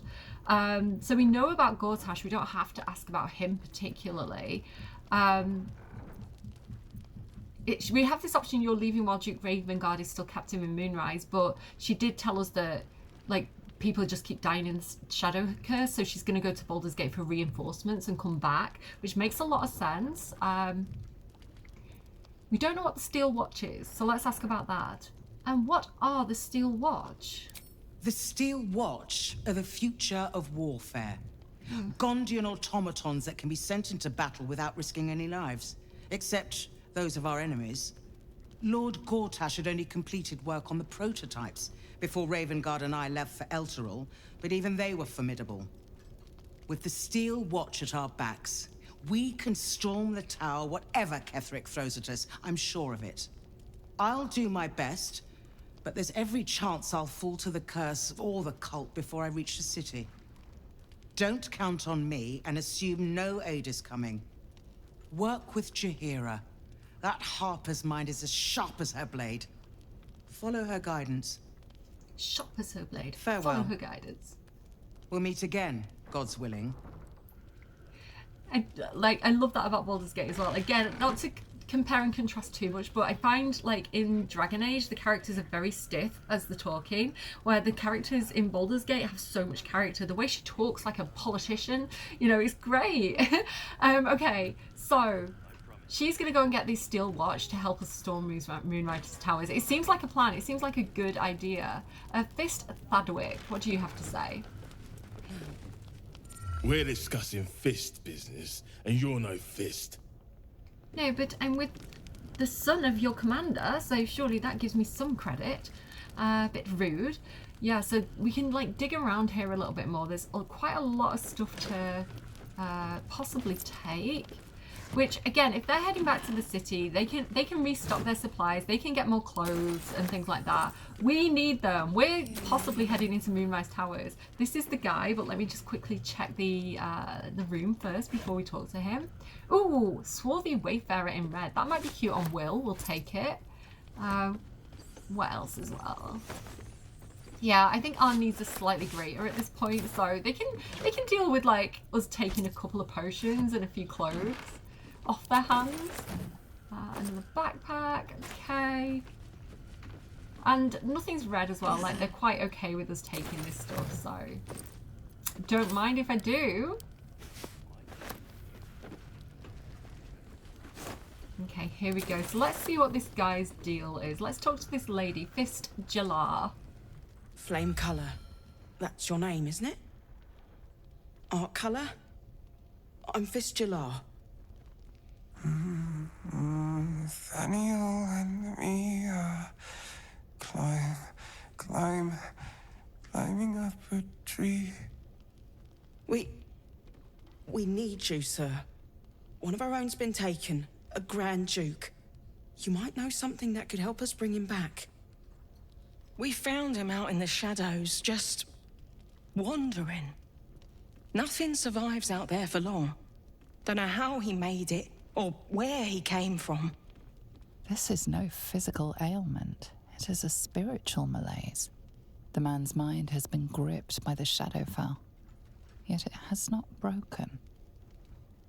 He seems to have done something to his face as well, giving him a terrible beard, a spray-on beard. The shadow curse is stuck to his chin. The beards in Baldur's Gate is so bad. That is something Dragon Age does a little bit better, I think. Yeah, I was going to say, the name Nathaniel, Halsin was talking about him. He's the boy with the forest in his eyes, or whatever it was that he was saying about him. I've heard the name Nathaniel from a friend of mine, Halsin. Really? Could you bring him here? You'd be glad of the help, wouldn't you, sir? Can he hear you? You hear me, don't you, sir? You might not be able to answer, but you hear me. She's very sweet with him.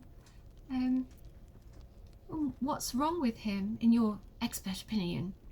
A century locked inside a Sharan curse will do things to a man. But you're not alone, sir. We're here with you. And I'm sure you've got relations, maybe some long-lived friends even, who'll want to be seeing you. Like Halsin, right? Let me have a look at him.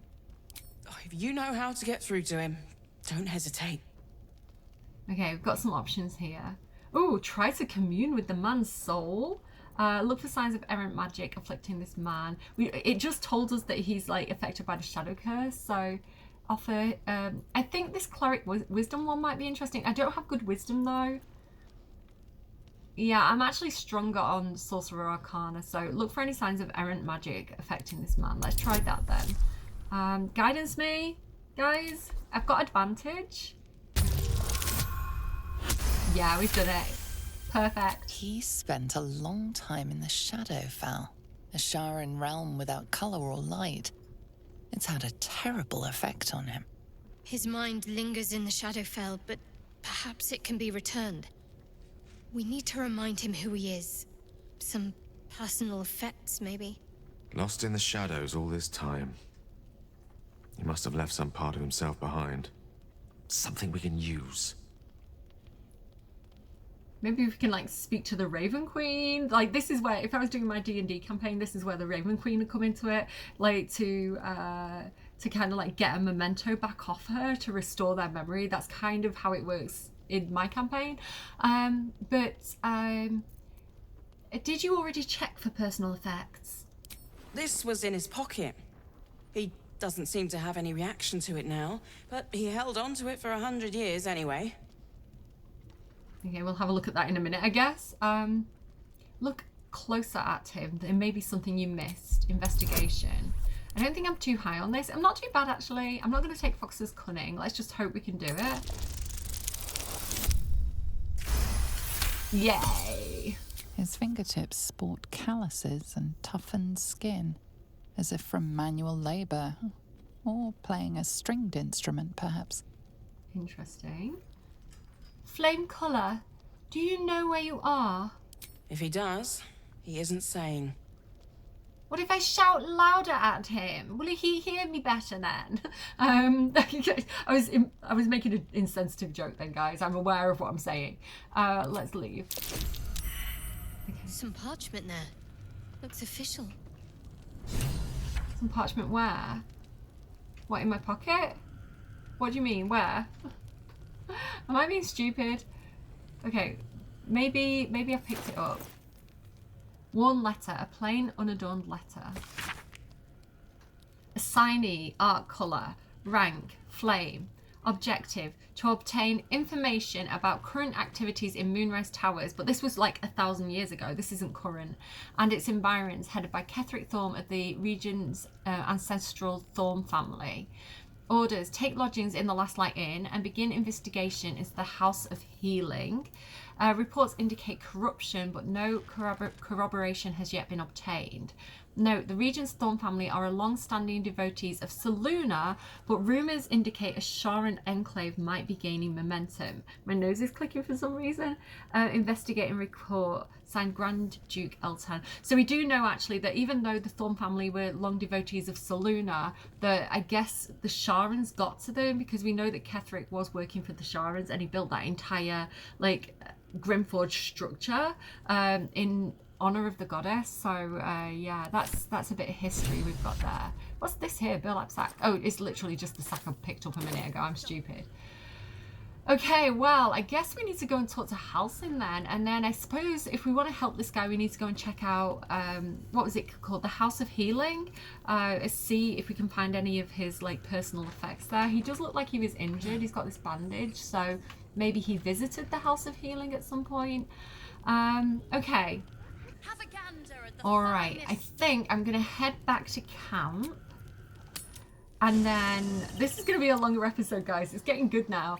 It's always good. It's good from the start. I think I'm gonna go and head into the Last Light Inn with Dirge, but I'm gonna put his torch away and get his weapon back out. And also, I think Astarion as well. We need to give him his proper weapon too.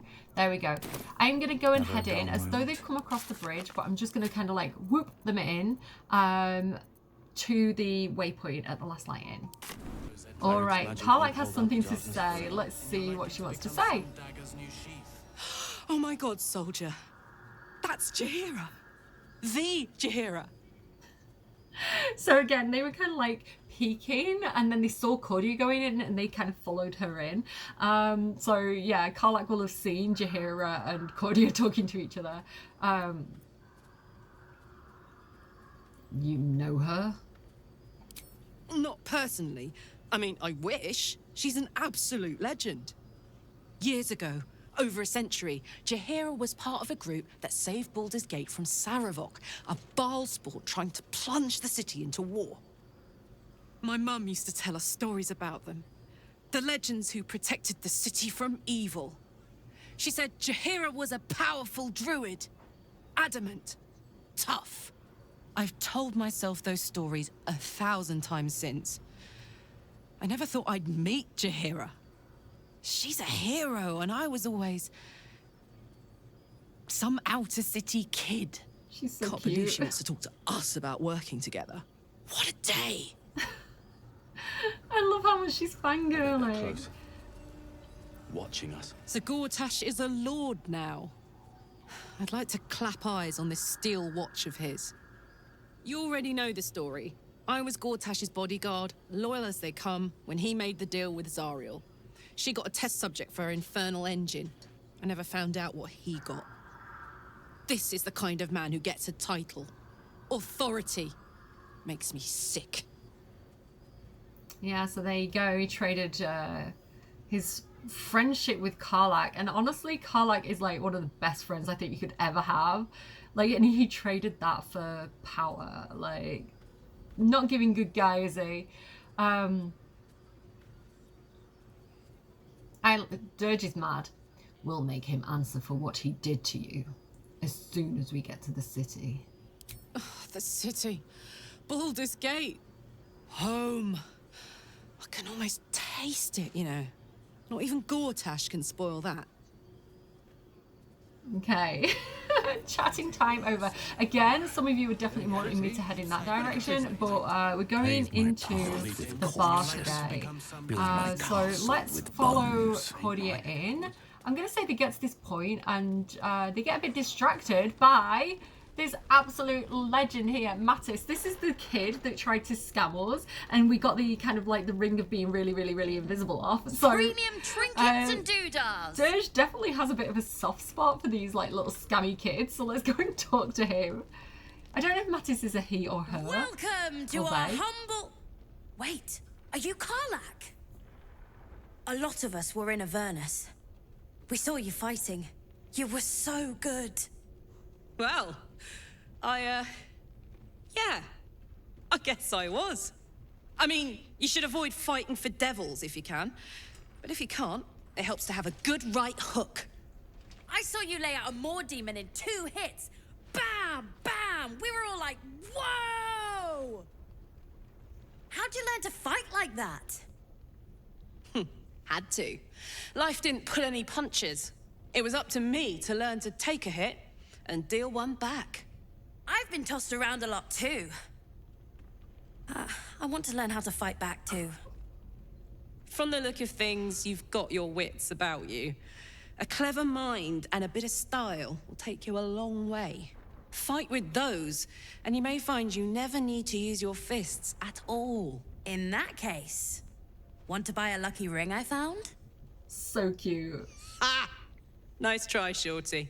Keep it up, though, and you'll be scamming with the greats in no time. Love it. And I love that juxtaposition of Karlach seeing Jaheira and being like, when I was a kid, they were told legends about her. I am fangirling at her right now. And then you go in and this little tiefling kid is like fangirling at Karlach. It's like this lovely, like... You know, she idolized people and now she's the idol situation. It's so cute. And this is why I was kind of like keeping my back to them and like edging in because I really want Karlach to have that conversation. And Dirge as well, because Dirge was like teaching the kid how to scam. So yeah, I'm going to say the kid really, hang on, get the Dirge voice. Kid really looks up to you. That's nice to see. It is, isn't it? Hope he makes it out of this mess with his wits in one piece. I'd like to see him set up in a proper home in the city. Every kid deserves that. Again, Karlach was an orphan. Check it out. We've gone legitimate, and Mole put me in charge. What do you need? Yeah, so Karlach was like an orphan. She was like this little lost tiefling kid. So she's got so much affinity with these kids. And that as well, like when the tieflings were plunged into Avernus, when Elturel was dragged into the Nine Hells, and like they saw this like epic tiefling like fighting her way through the bloodlines. Like no wonder she was such a hero to them. Like it's so cool. Anyway, let's say, got any stock for an extra special customer like me? Like, show me the secret stash.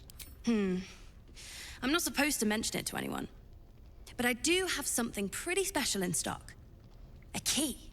What does it look like? What does it open? What treasures await behind its lock?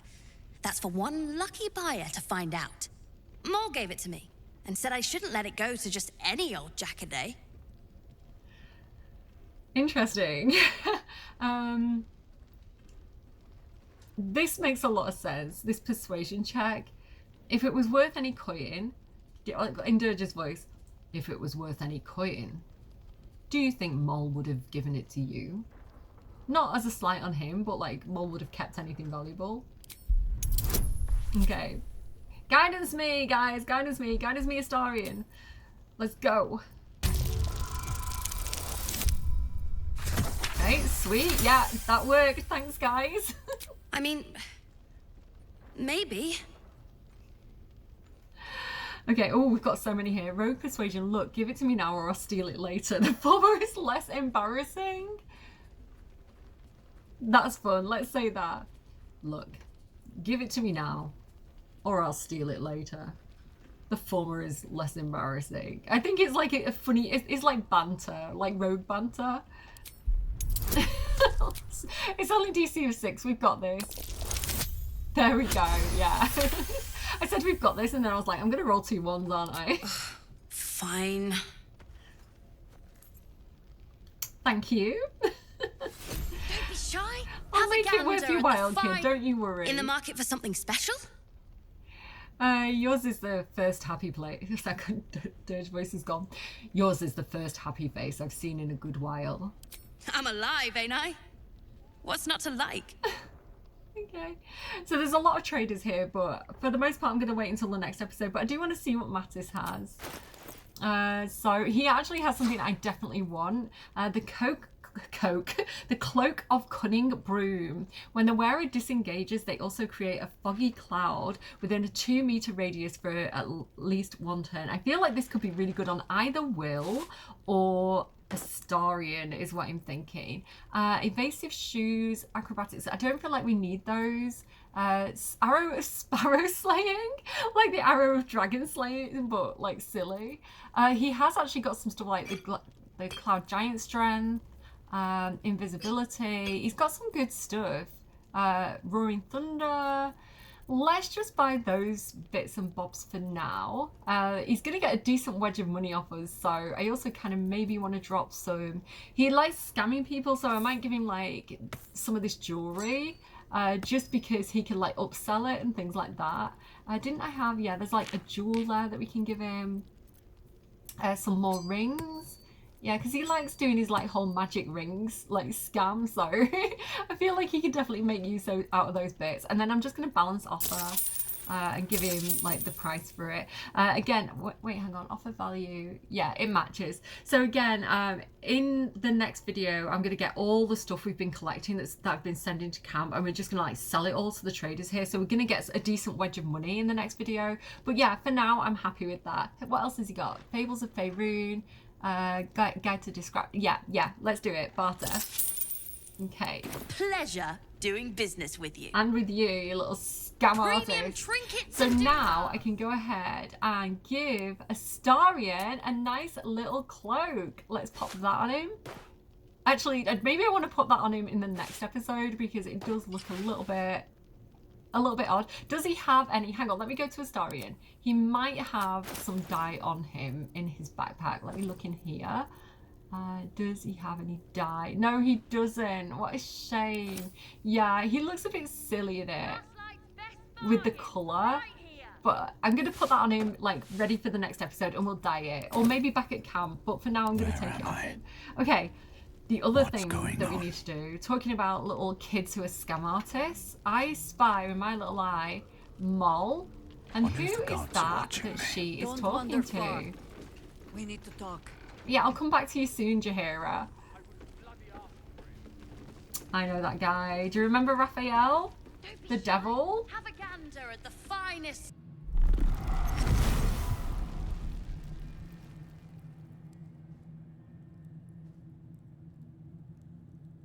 What's better than a devil you don't know? A devil you do.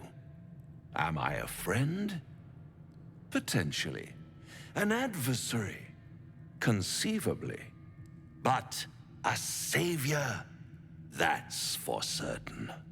At the finest. What's he doing here? We did, in the last episode, Astarion did say that he wanted to talk to Raphael about, because Raphael's a devil, so he'll know how to read the Infernal on his back. Okay, Moll, what are you doing? Your move, Moll. You trapped me? I didn't even want to take this one. Kalimshan rules, dear. The first piece touched is the first piece moved. That's garbage! No matter where the night goes, I'm gonna lose it! Then make the sacrifice useful. Guard your Mistra, or come for my Cyric. He's teaching her in a way. What's going on here? Look who made it! For once, I saved your butt out there, didn't I? We're square now, Chief. Carl having none of it. Do you play lance ball by any chance? It's my first time playing. Oh, I failed the insight check.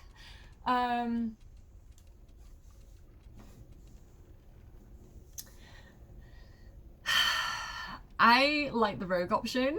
Rig the game with some sleight of hand. I kind of want to save. I'm really nervous. Alright, yeah, I like the rogue option. Rig the game with some sleight of hand. Listen, it's our way. It's Mole's way. She'll respect us for it. Him glaring at us. Yeah, I love that Karlach's like, wait, hang on, what's going on here? Nice. Approval. Ha! Take that, devil. How's that for Calamsham rules? Brava. Lovely work. He ain't even mad. I see I was right to make you the offer I did. You will consider it, won't you? He knows. He totally knows. He likes it about her that she's a scam artist. He's like, yeah, I'd scam you too. What a lovely specimen she is. A blushing apple begging to be plucked. Don't talk about little girls that way. Please let me smack this creep. She cheated, of course, but that's half her charm. Told you. That's half a charm. What's the other half? I like this option for Dirge though. Is that like he doesn't want to know what he likes in her? Is that why you're here? To play games? To play the game. The vast lance board of souls. But don't you worry about Moll. It goes without saying she still has the unconditional freedom to choose the only option she has left. Now, let's talk about you. I sense there's something you want to ask me. I do. I have a proposal for you. Careful, A proposal? If you're hoping to taste my blood, little vampling, think again. It burns hotter than wyvern whiskey. This is serious business. Devil. Well, a long time ago, someone carved infernal runes into my back. They're a fragment of a contract. I'd like to know what the full contract says.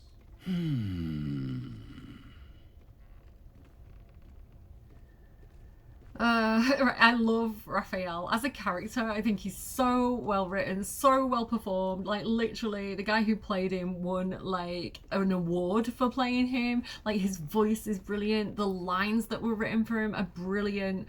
Little vampling, he's just so good. I wanted to romance Raphael. I'm not gonna lie. Yeah, I'm a big Raphael fan. Listen, I know he's like all the red flags, but he's great. He's so great. Okay.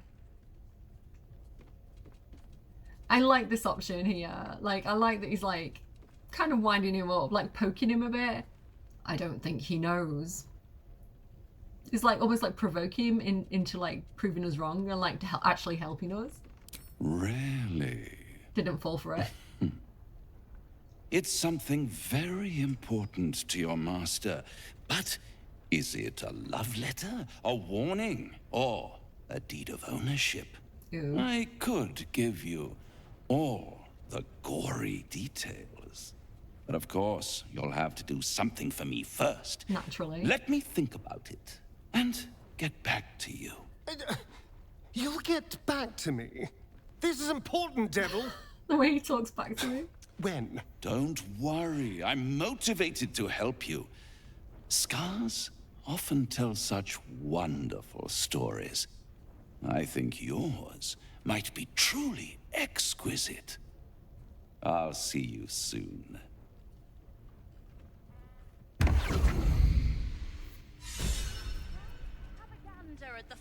I thought Astarion might have something to say there, but he doesn't currently.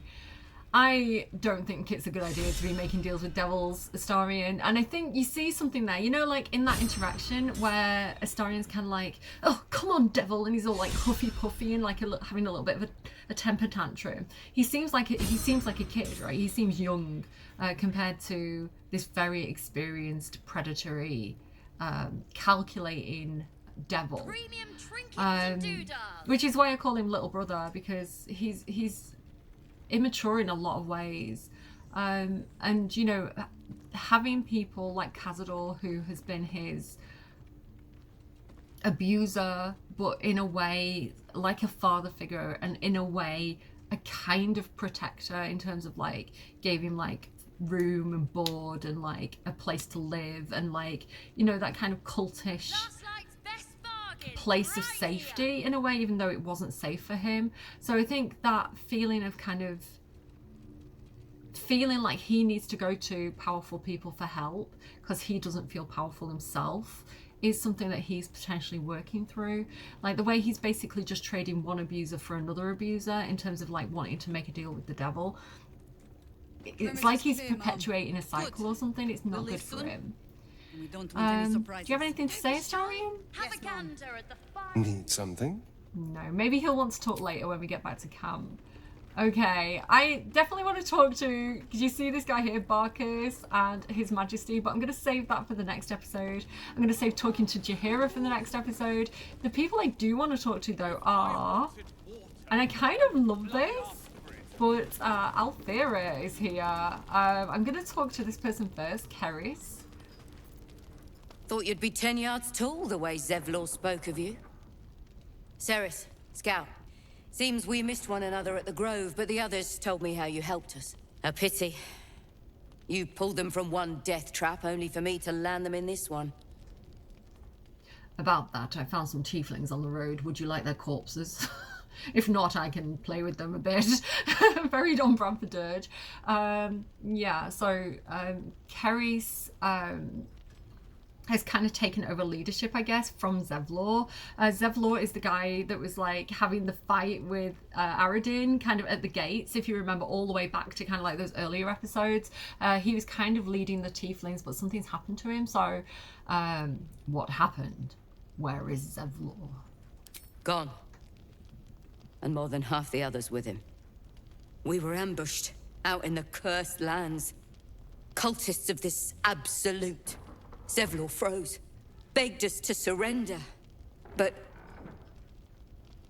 they were toying with us, making examples, and we'd had enough of taking it. Those of us who cut free just kept running till we found this place. The others, maybe the cult got them, maybe the curse. So you can see that there's not many people here. A couple of the kids, luckily,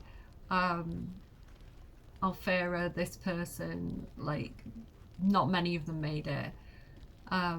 We saw that, like, what, 8 of them, the bodies we found outside, 9 if you count the one that we found near the Ox. So, and we don't know what's happened to the rest.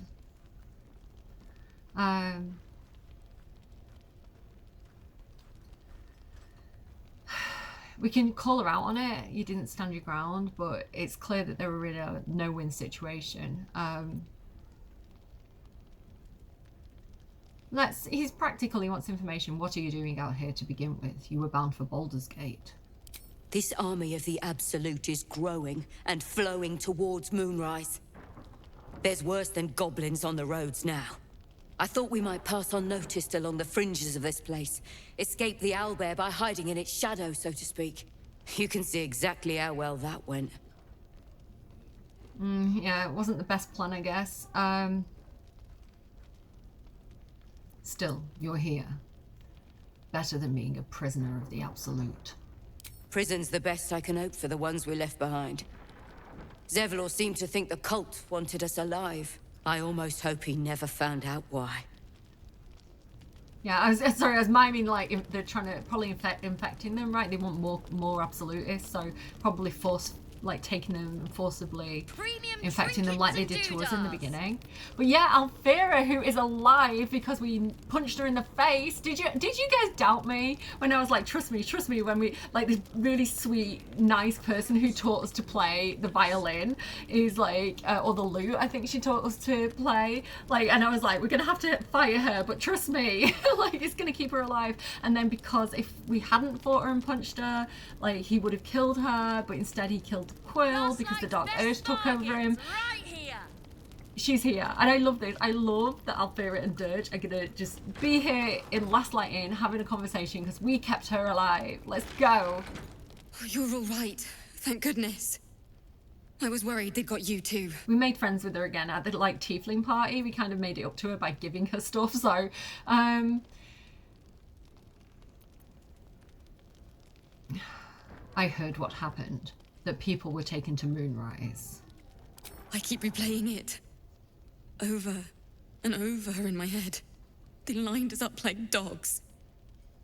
Asherak was with the kids, telling them it was going to be all right. Trigger warning. Maybe that's why they picked him. Told him to kneel.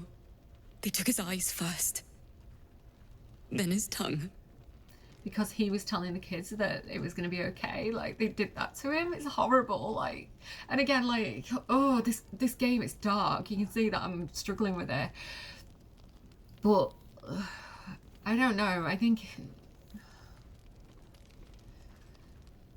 there's humanity in telling a story about darkness. I think sometimes you have to know how awful people can be so that you can be a good person, so that you can be aware of when things are going wrong in the world. Oh, it's so horrible. It's so hard.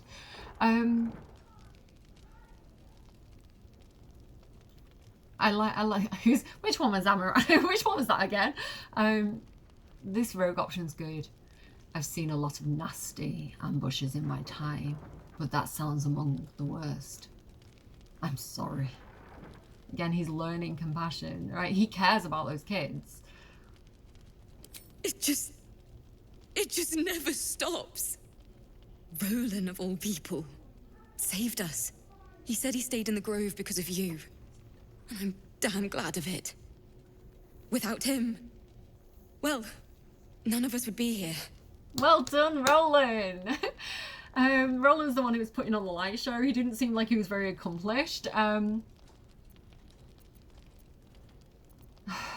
We need to know what happened, like, to the rest, right? Dirge would have a morbid curiosity about it, but again, like, is there any chance that any are alive? That could they be rescued?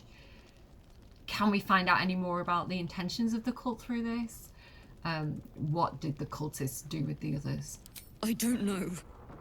It just happened so quickly. How do you do it? How do you keep going? Be my companion and I can show you. I'll fear of a companion. I do like just take it one step at a time. I like the fighter options, the one I'm going to go for. A strong weapon arm and a bit of luck. That's all you need. Actually, no, because I'm going to go with my first instincts. Just take it one step at a time. It's good advice. You make it sound so easy. But I'll try. You've done so much for us already. But I have to ask. The others might still be out there. If they're not dead, they're in Moonrise. And gods have mercy on anyone in that hell's pit. Again, Dirge is trying to work through these dark urges he has. So he's definitely going to be feeling something maybe a little bit undescribable to him in that, where she's like, he's now in a hero role to her after what he almost did to her, and she's asking him for help. It's like rewiring his DNA or something.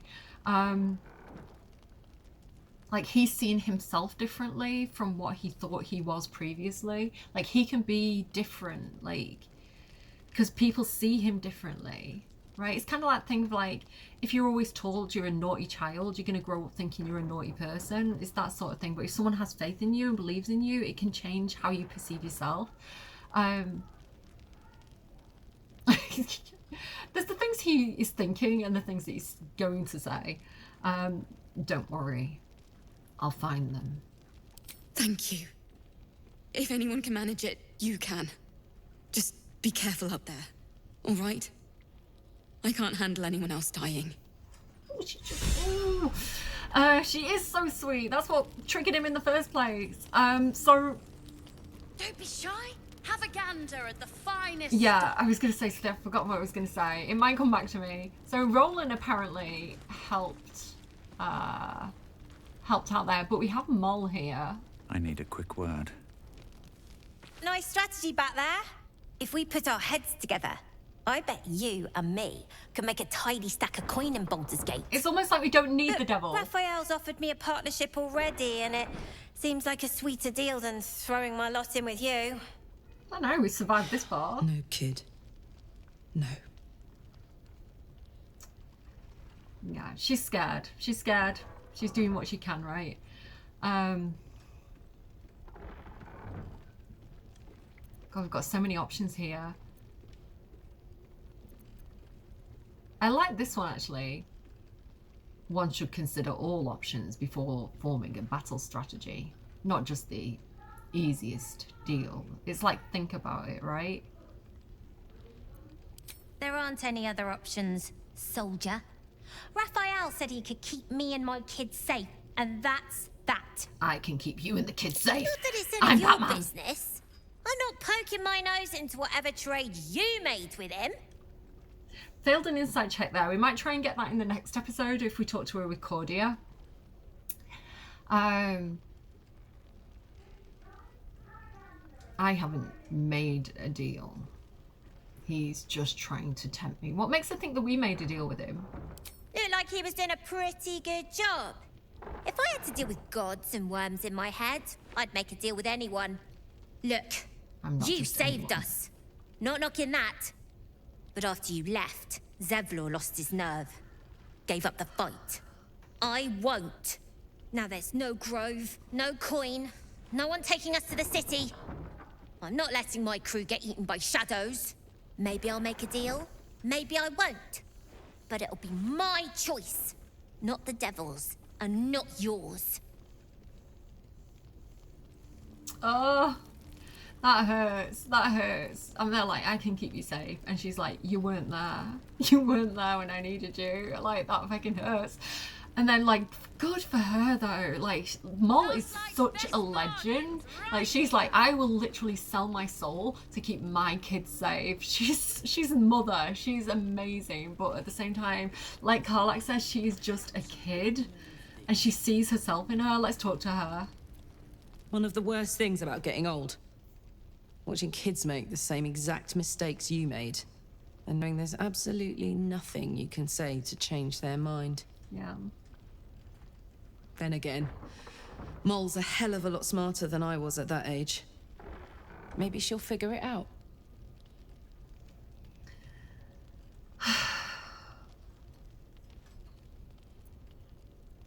I like it. She will. No, I like two. Maybe. Maybe not. Either way, she can look after herself. Hope you're right. I'll keep an eye on her anyway. Doesn't hurt to have a beefy auntie on your side, right? Beefy? Ooh. Describing herself as beefy. Beefy can mean kind of like a bit farty and smelly. Like a bit sweaty. Don't describe yourself as beefy, Karlach. That's weird. How you going? How you doing, kids? Hi, Ide. There's another bottle of Arabellan Dry back there. Put it on the bar, then piss off and leave me alone. Jaheira said we should serve drinks, but that we shouldn't serve drunks. Jaheira didn't save your ragged little tail from the cultists. I did. One, like, kids working behind a bar is so wrong. I grew up in a pub since I was about 6, I think, is when I moved in. And so I, as a child, would be behind the bar. You weren't allowed, it wasn't like legal, but like, I think just people entertaining me. I wasn't like actually serving drinks, but like, they teach me how to pull a pint and things like that. I was like the novelty kid in the bar. So yeah, I've been in the situation that those kids are in as well. And like, as a teenager as well, like, you know, I think they had eyes on me being a barmaid and helping out in the bar, but I wasn't very good at it. And yeah, it's not fun for a 16-year-old girl to be around a load of absolutely shit-faced men. Like, yeah, it wasn't that great.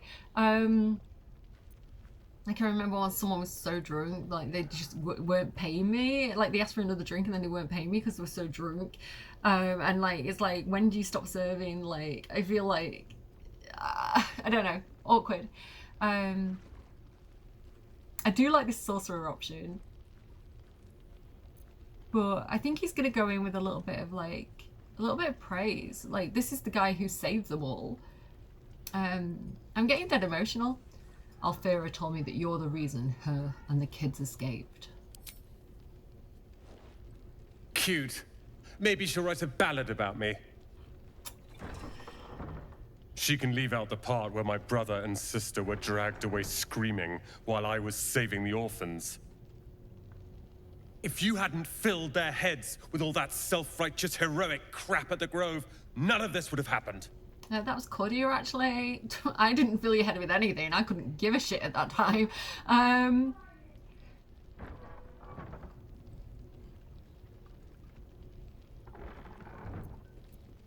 This is such a dirge answer. I'm tempted. I'm gonna go with, do you know where they are? Dead for all I know. Or in the cult's tower with the others who were taken. They're better off dead than in the cult's hands. If they're alive, I'm heading to... Like, yeah, he's gonna say that. I'm heading to Moonrise Towers. If they're alive, I'll rescue them. They're my responsibility. Dude. You go save the world. Or your own arse. Or whatever it is you do. I'll fix this. I mean, good luck, Roland. Good for you, but maybe sober up a bit first. Who's this guy? Harper. Good to see you're still breathing. It's the best we can hope for. I guess. Kids, maybe stop serving him drinks. I tried telling Mr. Roland that he'd had enough too. He didn't like it then either. Yeah, that's the thing. If this is about Roland, go away! So cute. I'm sorry he was mean. He acts like he wished we weren't here. Like he wished he hadn't saved us. that must hurt as a kid. All this whining is making me wish he hadn't saved you. Wow. But he did save you.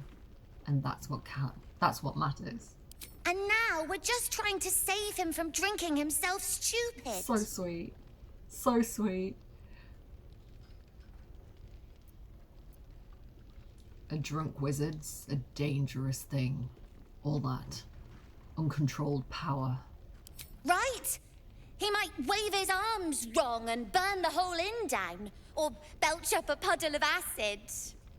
Anyway, it's his loss. What do you mean, his loss? I found this book. Old, dusty, full of strange lettering. Pretty sure it's magic. I was gonna give it to Roland so he could learn new spells, you know? Beats drinking till he forgets the ones he knows. Just hand it over to me. Can I have it? It's for Roland.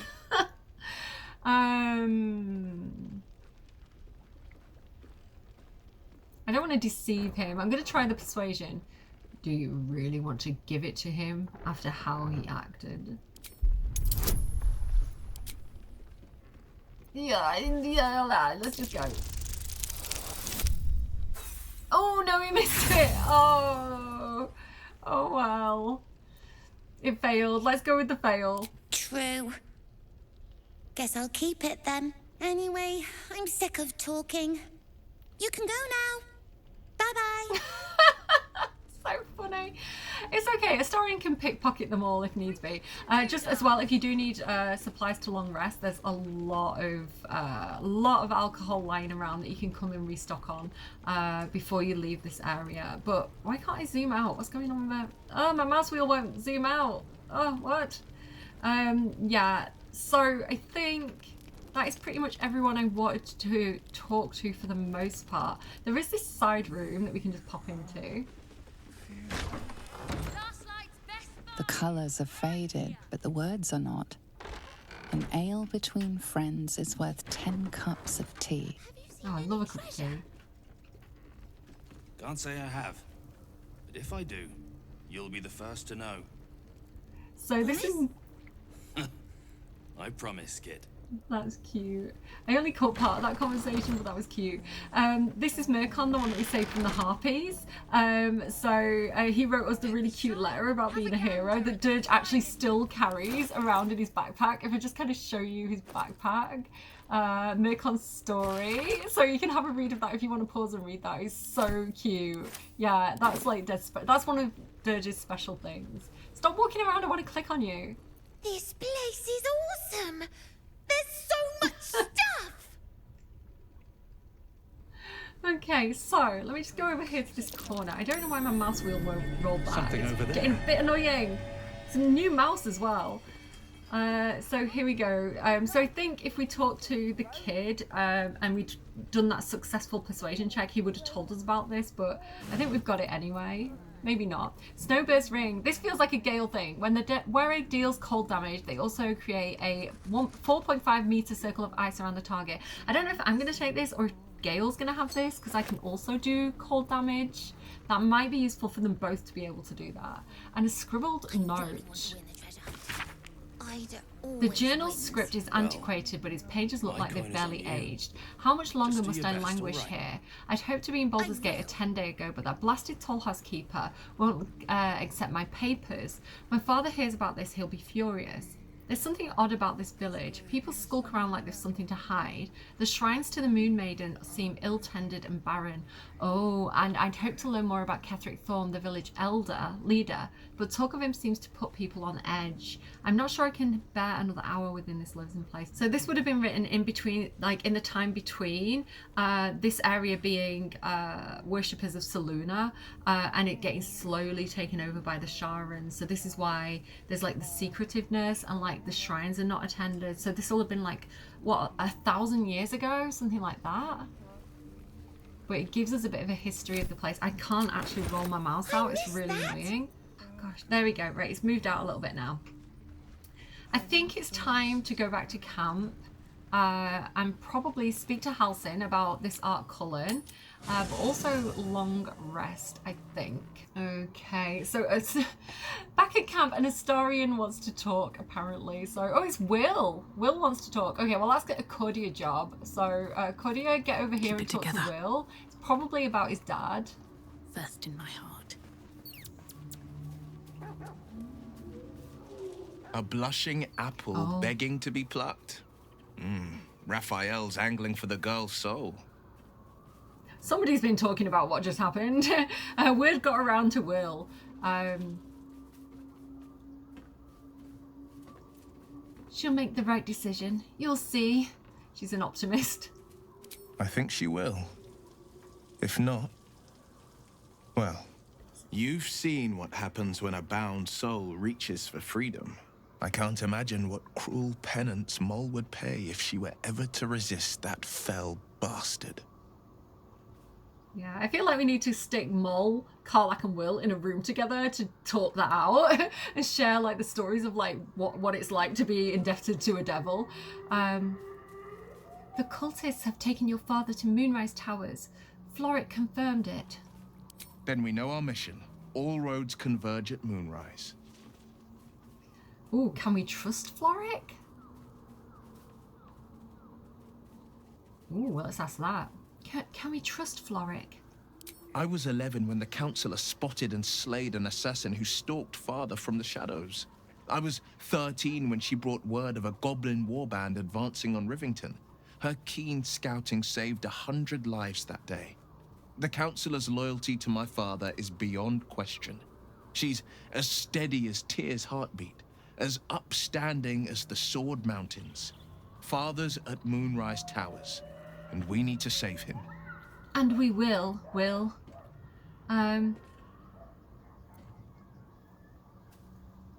Oh, that's a bit harsh. Sorry about the dogs next door.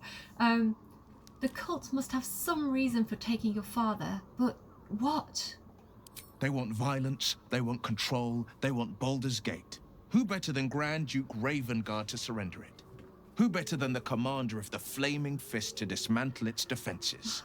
They will infect him, and the city's guardian will become its ruin, unless we put a stop to it. To Moonrise, then. We can't let the Absolute take Grand Duke Ravengard. We can't and we won't. The shadows be damned. Shadows be damned. Okay. Alright, who else have we got then? What is going on around these parts today? So we need to tell Halsin about Thaniel and, well, this guy who's talking about Thaniel, Art Cullen. The Flaming Fist, who's in the bed. You wish to speak? There's a flaming fist at last light. The curse has left him insensible, but he's muttering about a boy called Thaniel. He is? Then I must see him. Insensible or not, he knows something. I will go to see him at once. Join me when you can. Okay. Job for the next video. Alright, time to long rest. End the day. Cursed to put my hands on everything. Yes.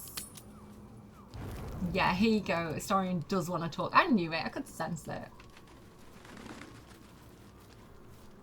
You know, I feel a connection between us. Like we're two souls walking the same path. Every step we walk trails blood.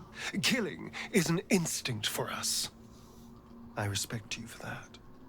I thought he was flirting with us for a second. He's just talking about how we're both natural born predators, that's all. What are you getting at? I just worry that we're not considering all our options when it comes to our uninvited guests. How many people are infected with them, do you think? Hundreds? Thousands? And they're not just goblin trash. There are powerful people in the Worm's thrall. Whoever's waiting for us at Moonrise Towers controls it all. But if we can take that control from them, imagine the power we'd wield. I feel like strategically, that's not the worst idea Dirge has ever heard. But he's like, and how would we do that exactly? I mean, I assume there's some device controlling these things, so we find that, murder some people, and look, I'm not a details person, all right? But turning up and causing chaos has worked for us so far. I'm just saying, there's an opportunity before us. If we can control the tadpoles, we can keep ourselves safe and enjoy a little world domination on the side. You can't tell me that doesn't sound fun. Again, like, we're dealing with some shadow stuff in Act 2. My tummy's rumbling. I think you would admit it does sound a little fun. I knew I was right about you. It's so good to find a kindred spirit. Like, calm down, little brother. Of course, this all assumes we live long enough to find this, moonrise. But I'm feeling optimistic. Okay. Again, like, he's considering using the parasite. Again, he's kind of like, if I'm the one with power, people with power can't hurt me. Like, if I'm top of the heap, then, you know, I can hit down.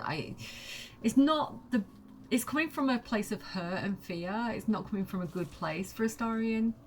Okay. Dirge would definitely be thinking, it's not the worst plan to control the bad guys, to have control over the people doing bad things, because then you can prevent them from doing certain things and direct them towards other things. From a more militaristic mind point of view, yeah, he'd entertain the idea. Anyway, time to sleep. I'm sure everything's gonna be fine. Thoughts are back on the twisted Sceleritas and his honeyed words of violence. I feel like meeting Althera triggered this. You called for me, my lord?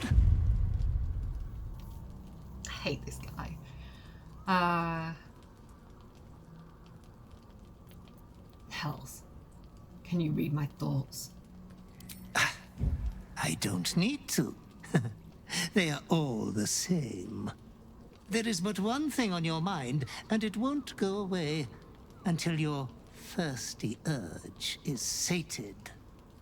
I come here, for I wish to bring you another powerful tithe. But I cannot grant you this prize quite yet.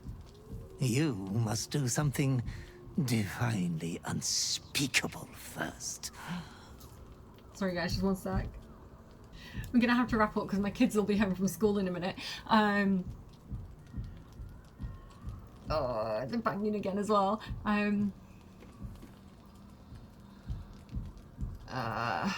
I like this option here.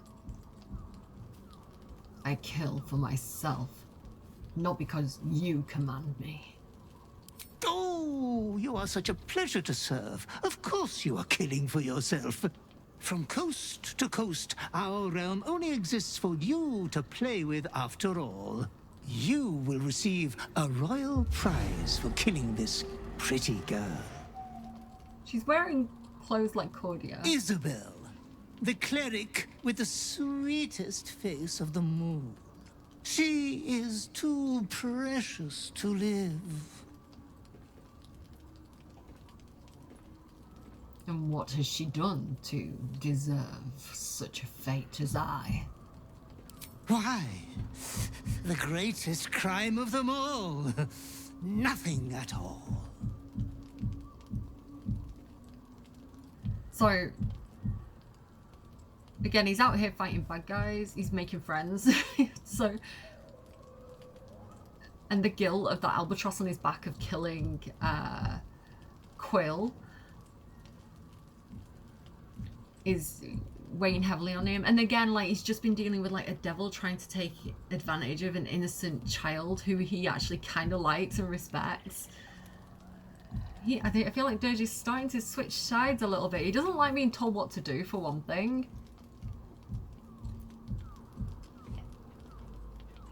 Did he tell us that person's name? Because that could also be important. I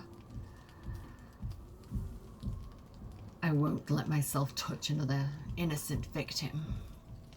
Oh, Master, consider the tiny mishap with the bard you had the last time we met. I'm already considering Your it. unconscious clever mind hungers for extreme violence.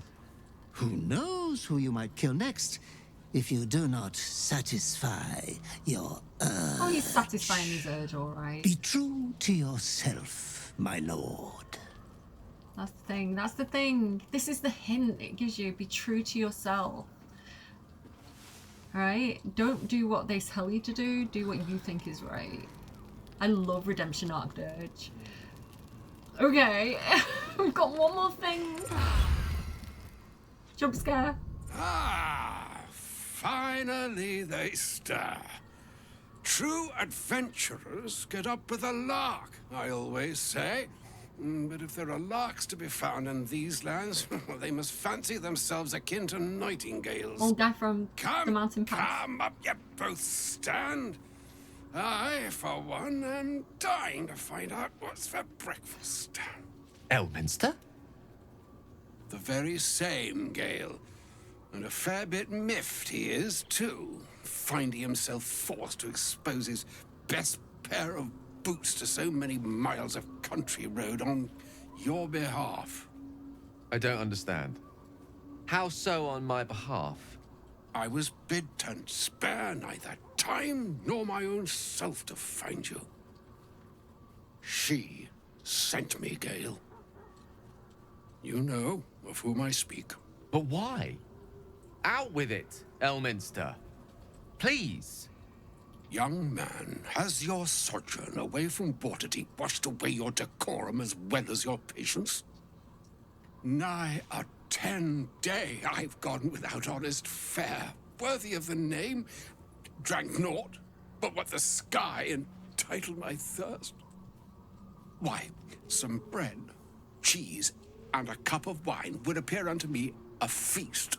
Surely you won't begrudge me a mite of rest and repast before I get out with it? It's great. So Elminster is like the Gandalf of D&D. He's an old wizard. He's very powerful, very well respected. Loves a bit of cheese, loves a bit of Wensleydale. Great characterization of him. So yeah, we met him in the Mountain Pass, kind of when we were first going into the Shadowlands in the last video, and we very briefly, like, Dirge stopped and was like, hi, and he was like, hi, leave me alone, I'm on a mission, and Dirge was like, fine, so am I, see you later. Had Gale been with us, we would have had a different scene. And if you enter the way that Cordia and Gale did, and you haven't encountered him on the Moonrise Mountain Pass, you encounter him where we went in. So yeah, so because like Gale didn't encounter him either way, we kind of got jump scared by him. But yeah, she'd be amused. She'd go, yes, Gale, where is your decorum? Offer him some cheese. Oh, for the love of... Fine. I'll turn a deaf ear to the clarion calls with which my scorned stomach beseeches me. Graver matters are at hand. Plenty to digest, after all. A good deal to stew over, if you will. Words ladled with import should be savored so as to better absorb their meaning. Wouldn't you agree? Elminster. Bad puns. Right. You see,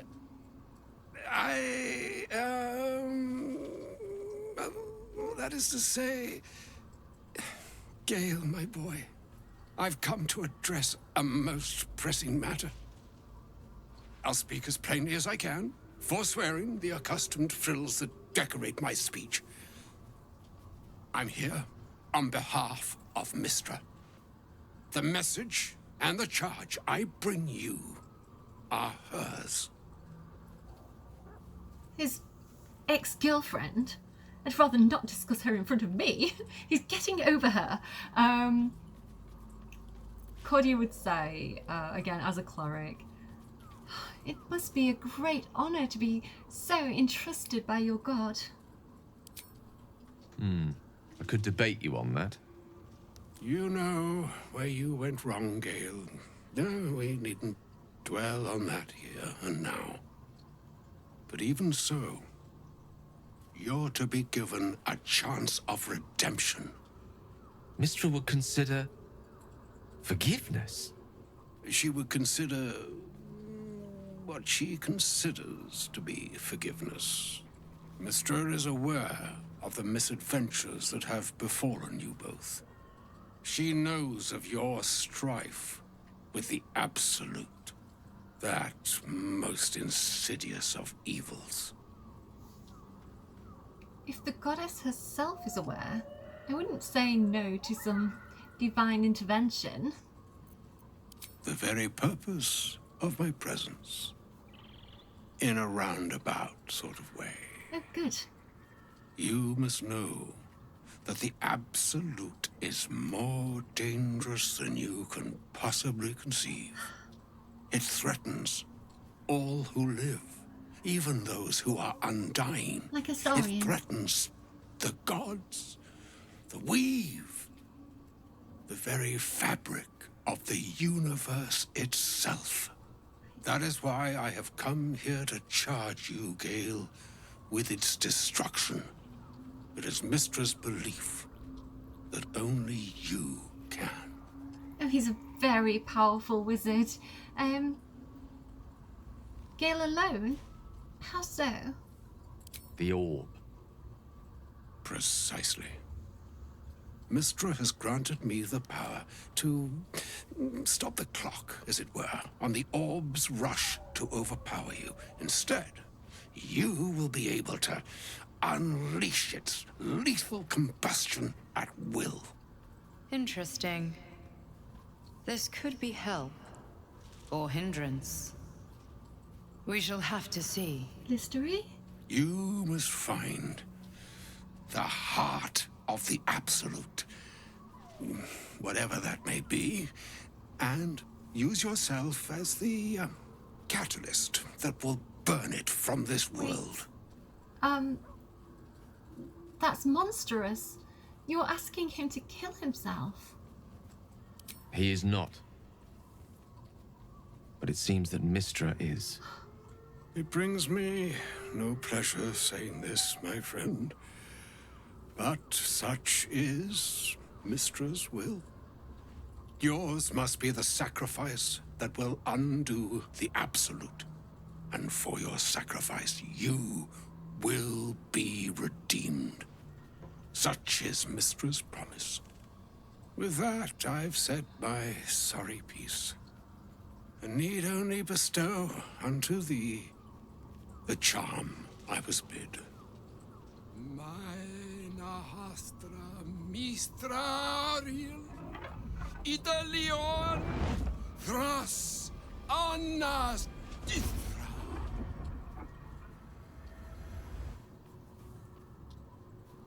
It is done. Both charge and charm have been committed into your care. To you, I commit into care Gale himself. I count on you to shepherd him well on this strangest of journeys. There's still a long journey ahead. We'll find another way. Or some other fortune altogether. Like moons make swell and wane the nescient seas, so too the skies-strewn gods ordain the tidal fates of mortal days. That sounds like Shakespeare. And yet, an ocean born in lonely hours, come ebb, come flow, come all that is beyond the breadth of our dominion. Be a moon unto yourself. Even the waves of fate can break upon the shores of will. Farewell, my friend. Farewell, Elminster. I'm glad she chose you. His little face at the end there. Excuse me a second, guys. Okay. Oh, we're in a different camp all of a sudden. I don't know what happened then. Okay, so I'm going to leave it there. One last thing though, because it's cute. Let's get to it. No, we'll talk to Karlach in the next episode. I love her reaction, but you're gonna have to wait till the next episode to see it. Yeah, wow. Okay, Skelarita's showing up and being like, oh, would you just kill this random Selûnite? And he's stood right there, and like Cody's basically wearing the same outfit that Selûnite cleric was wearing.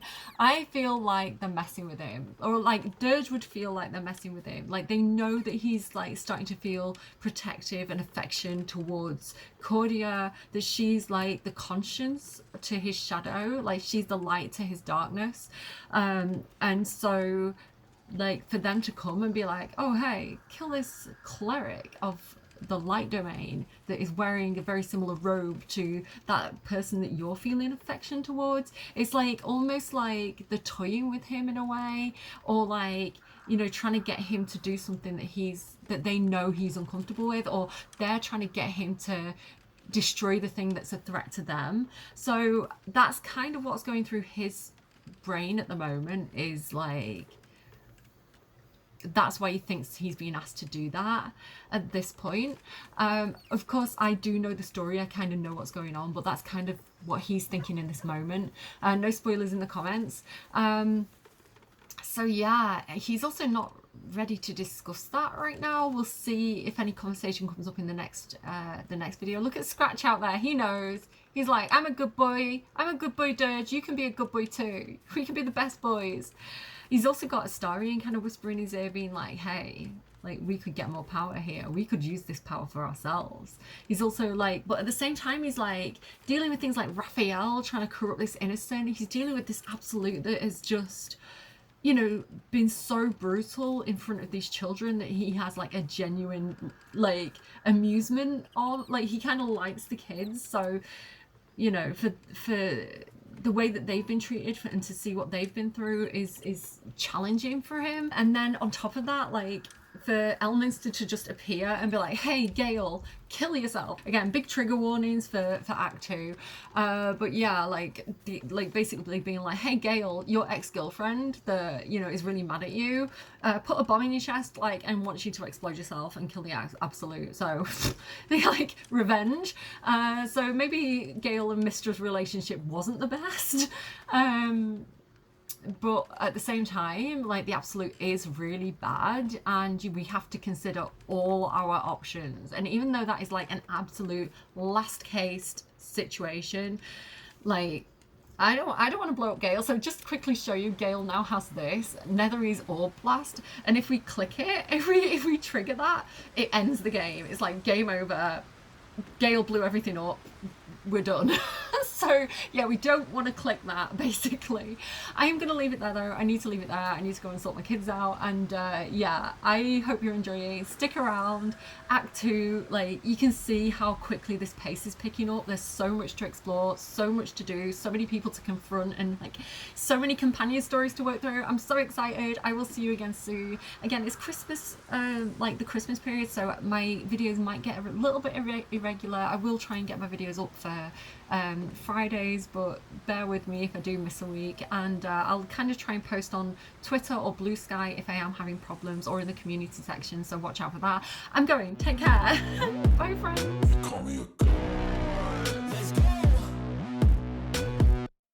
I'm about to go off like a weapon, fuel to the top, got a filled up engine.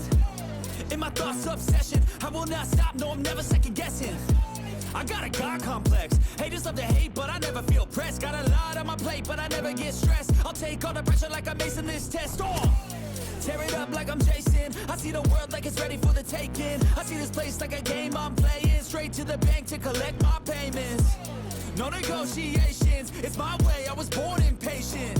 And like a damn Freemason, I'll run this nation. They call me a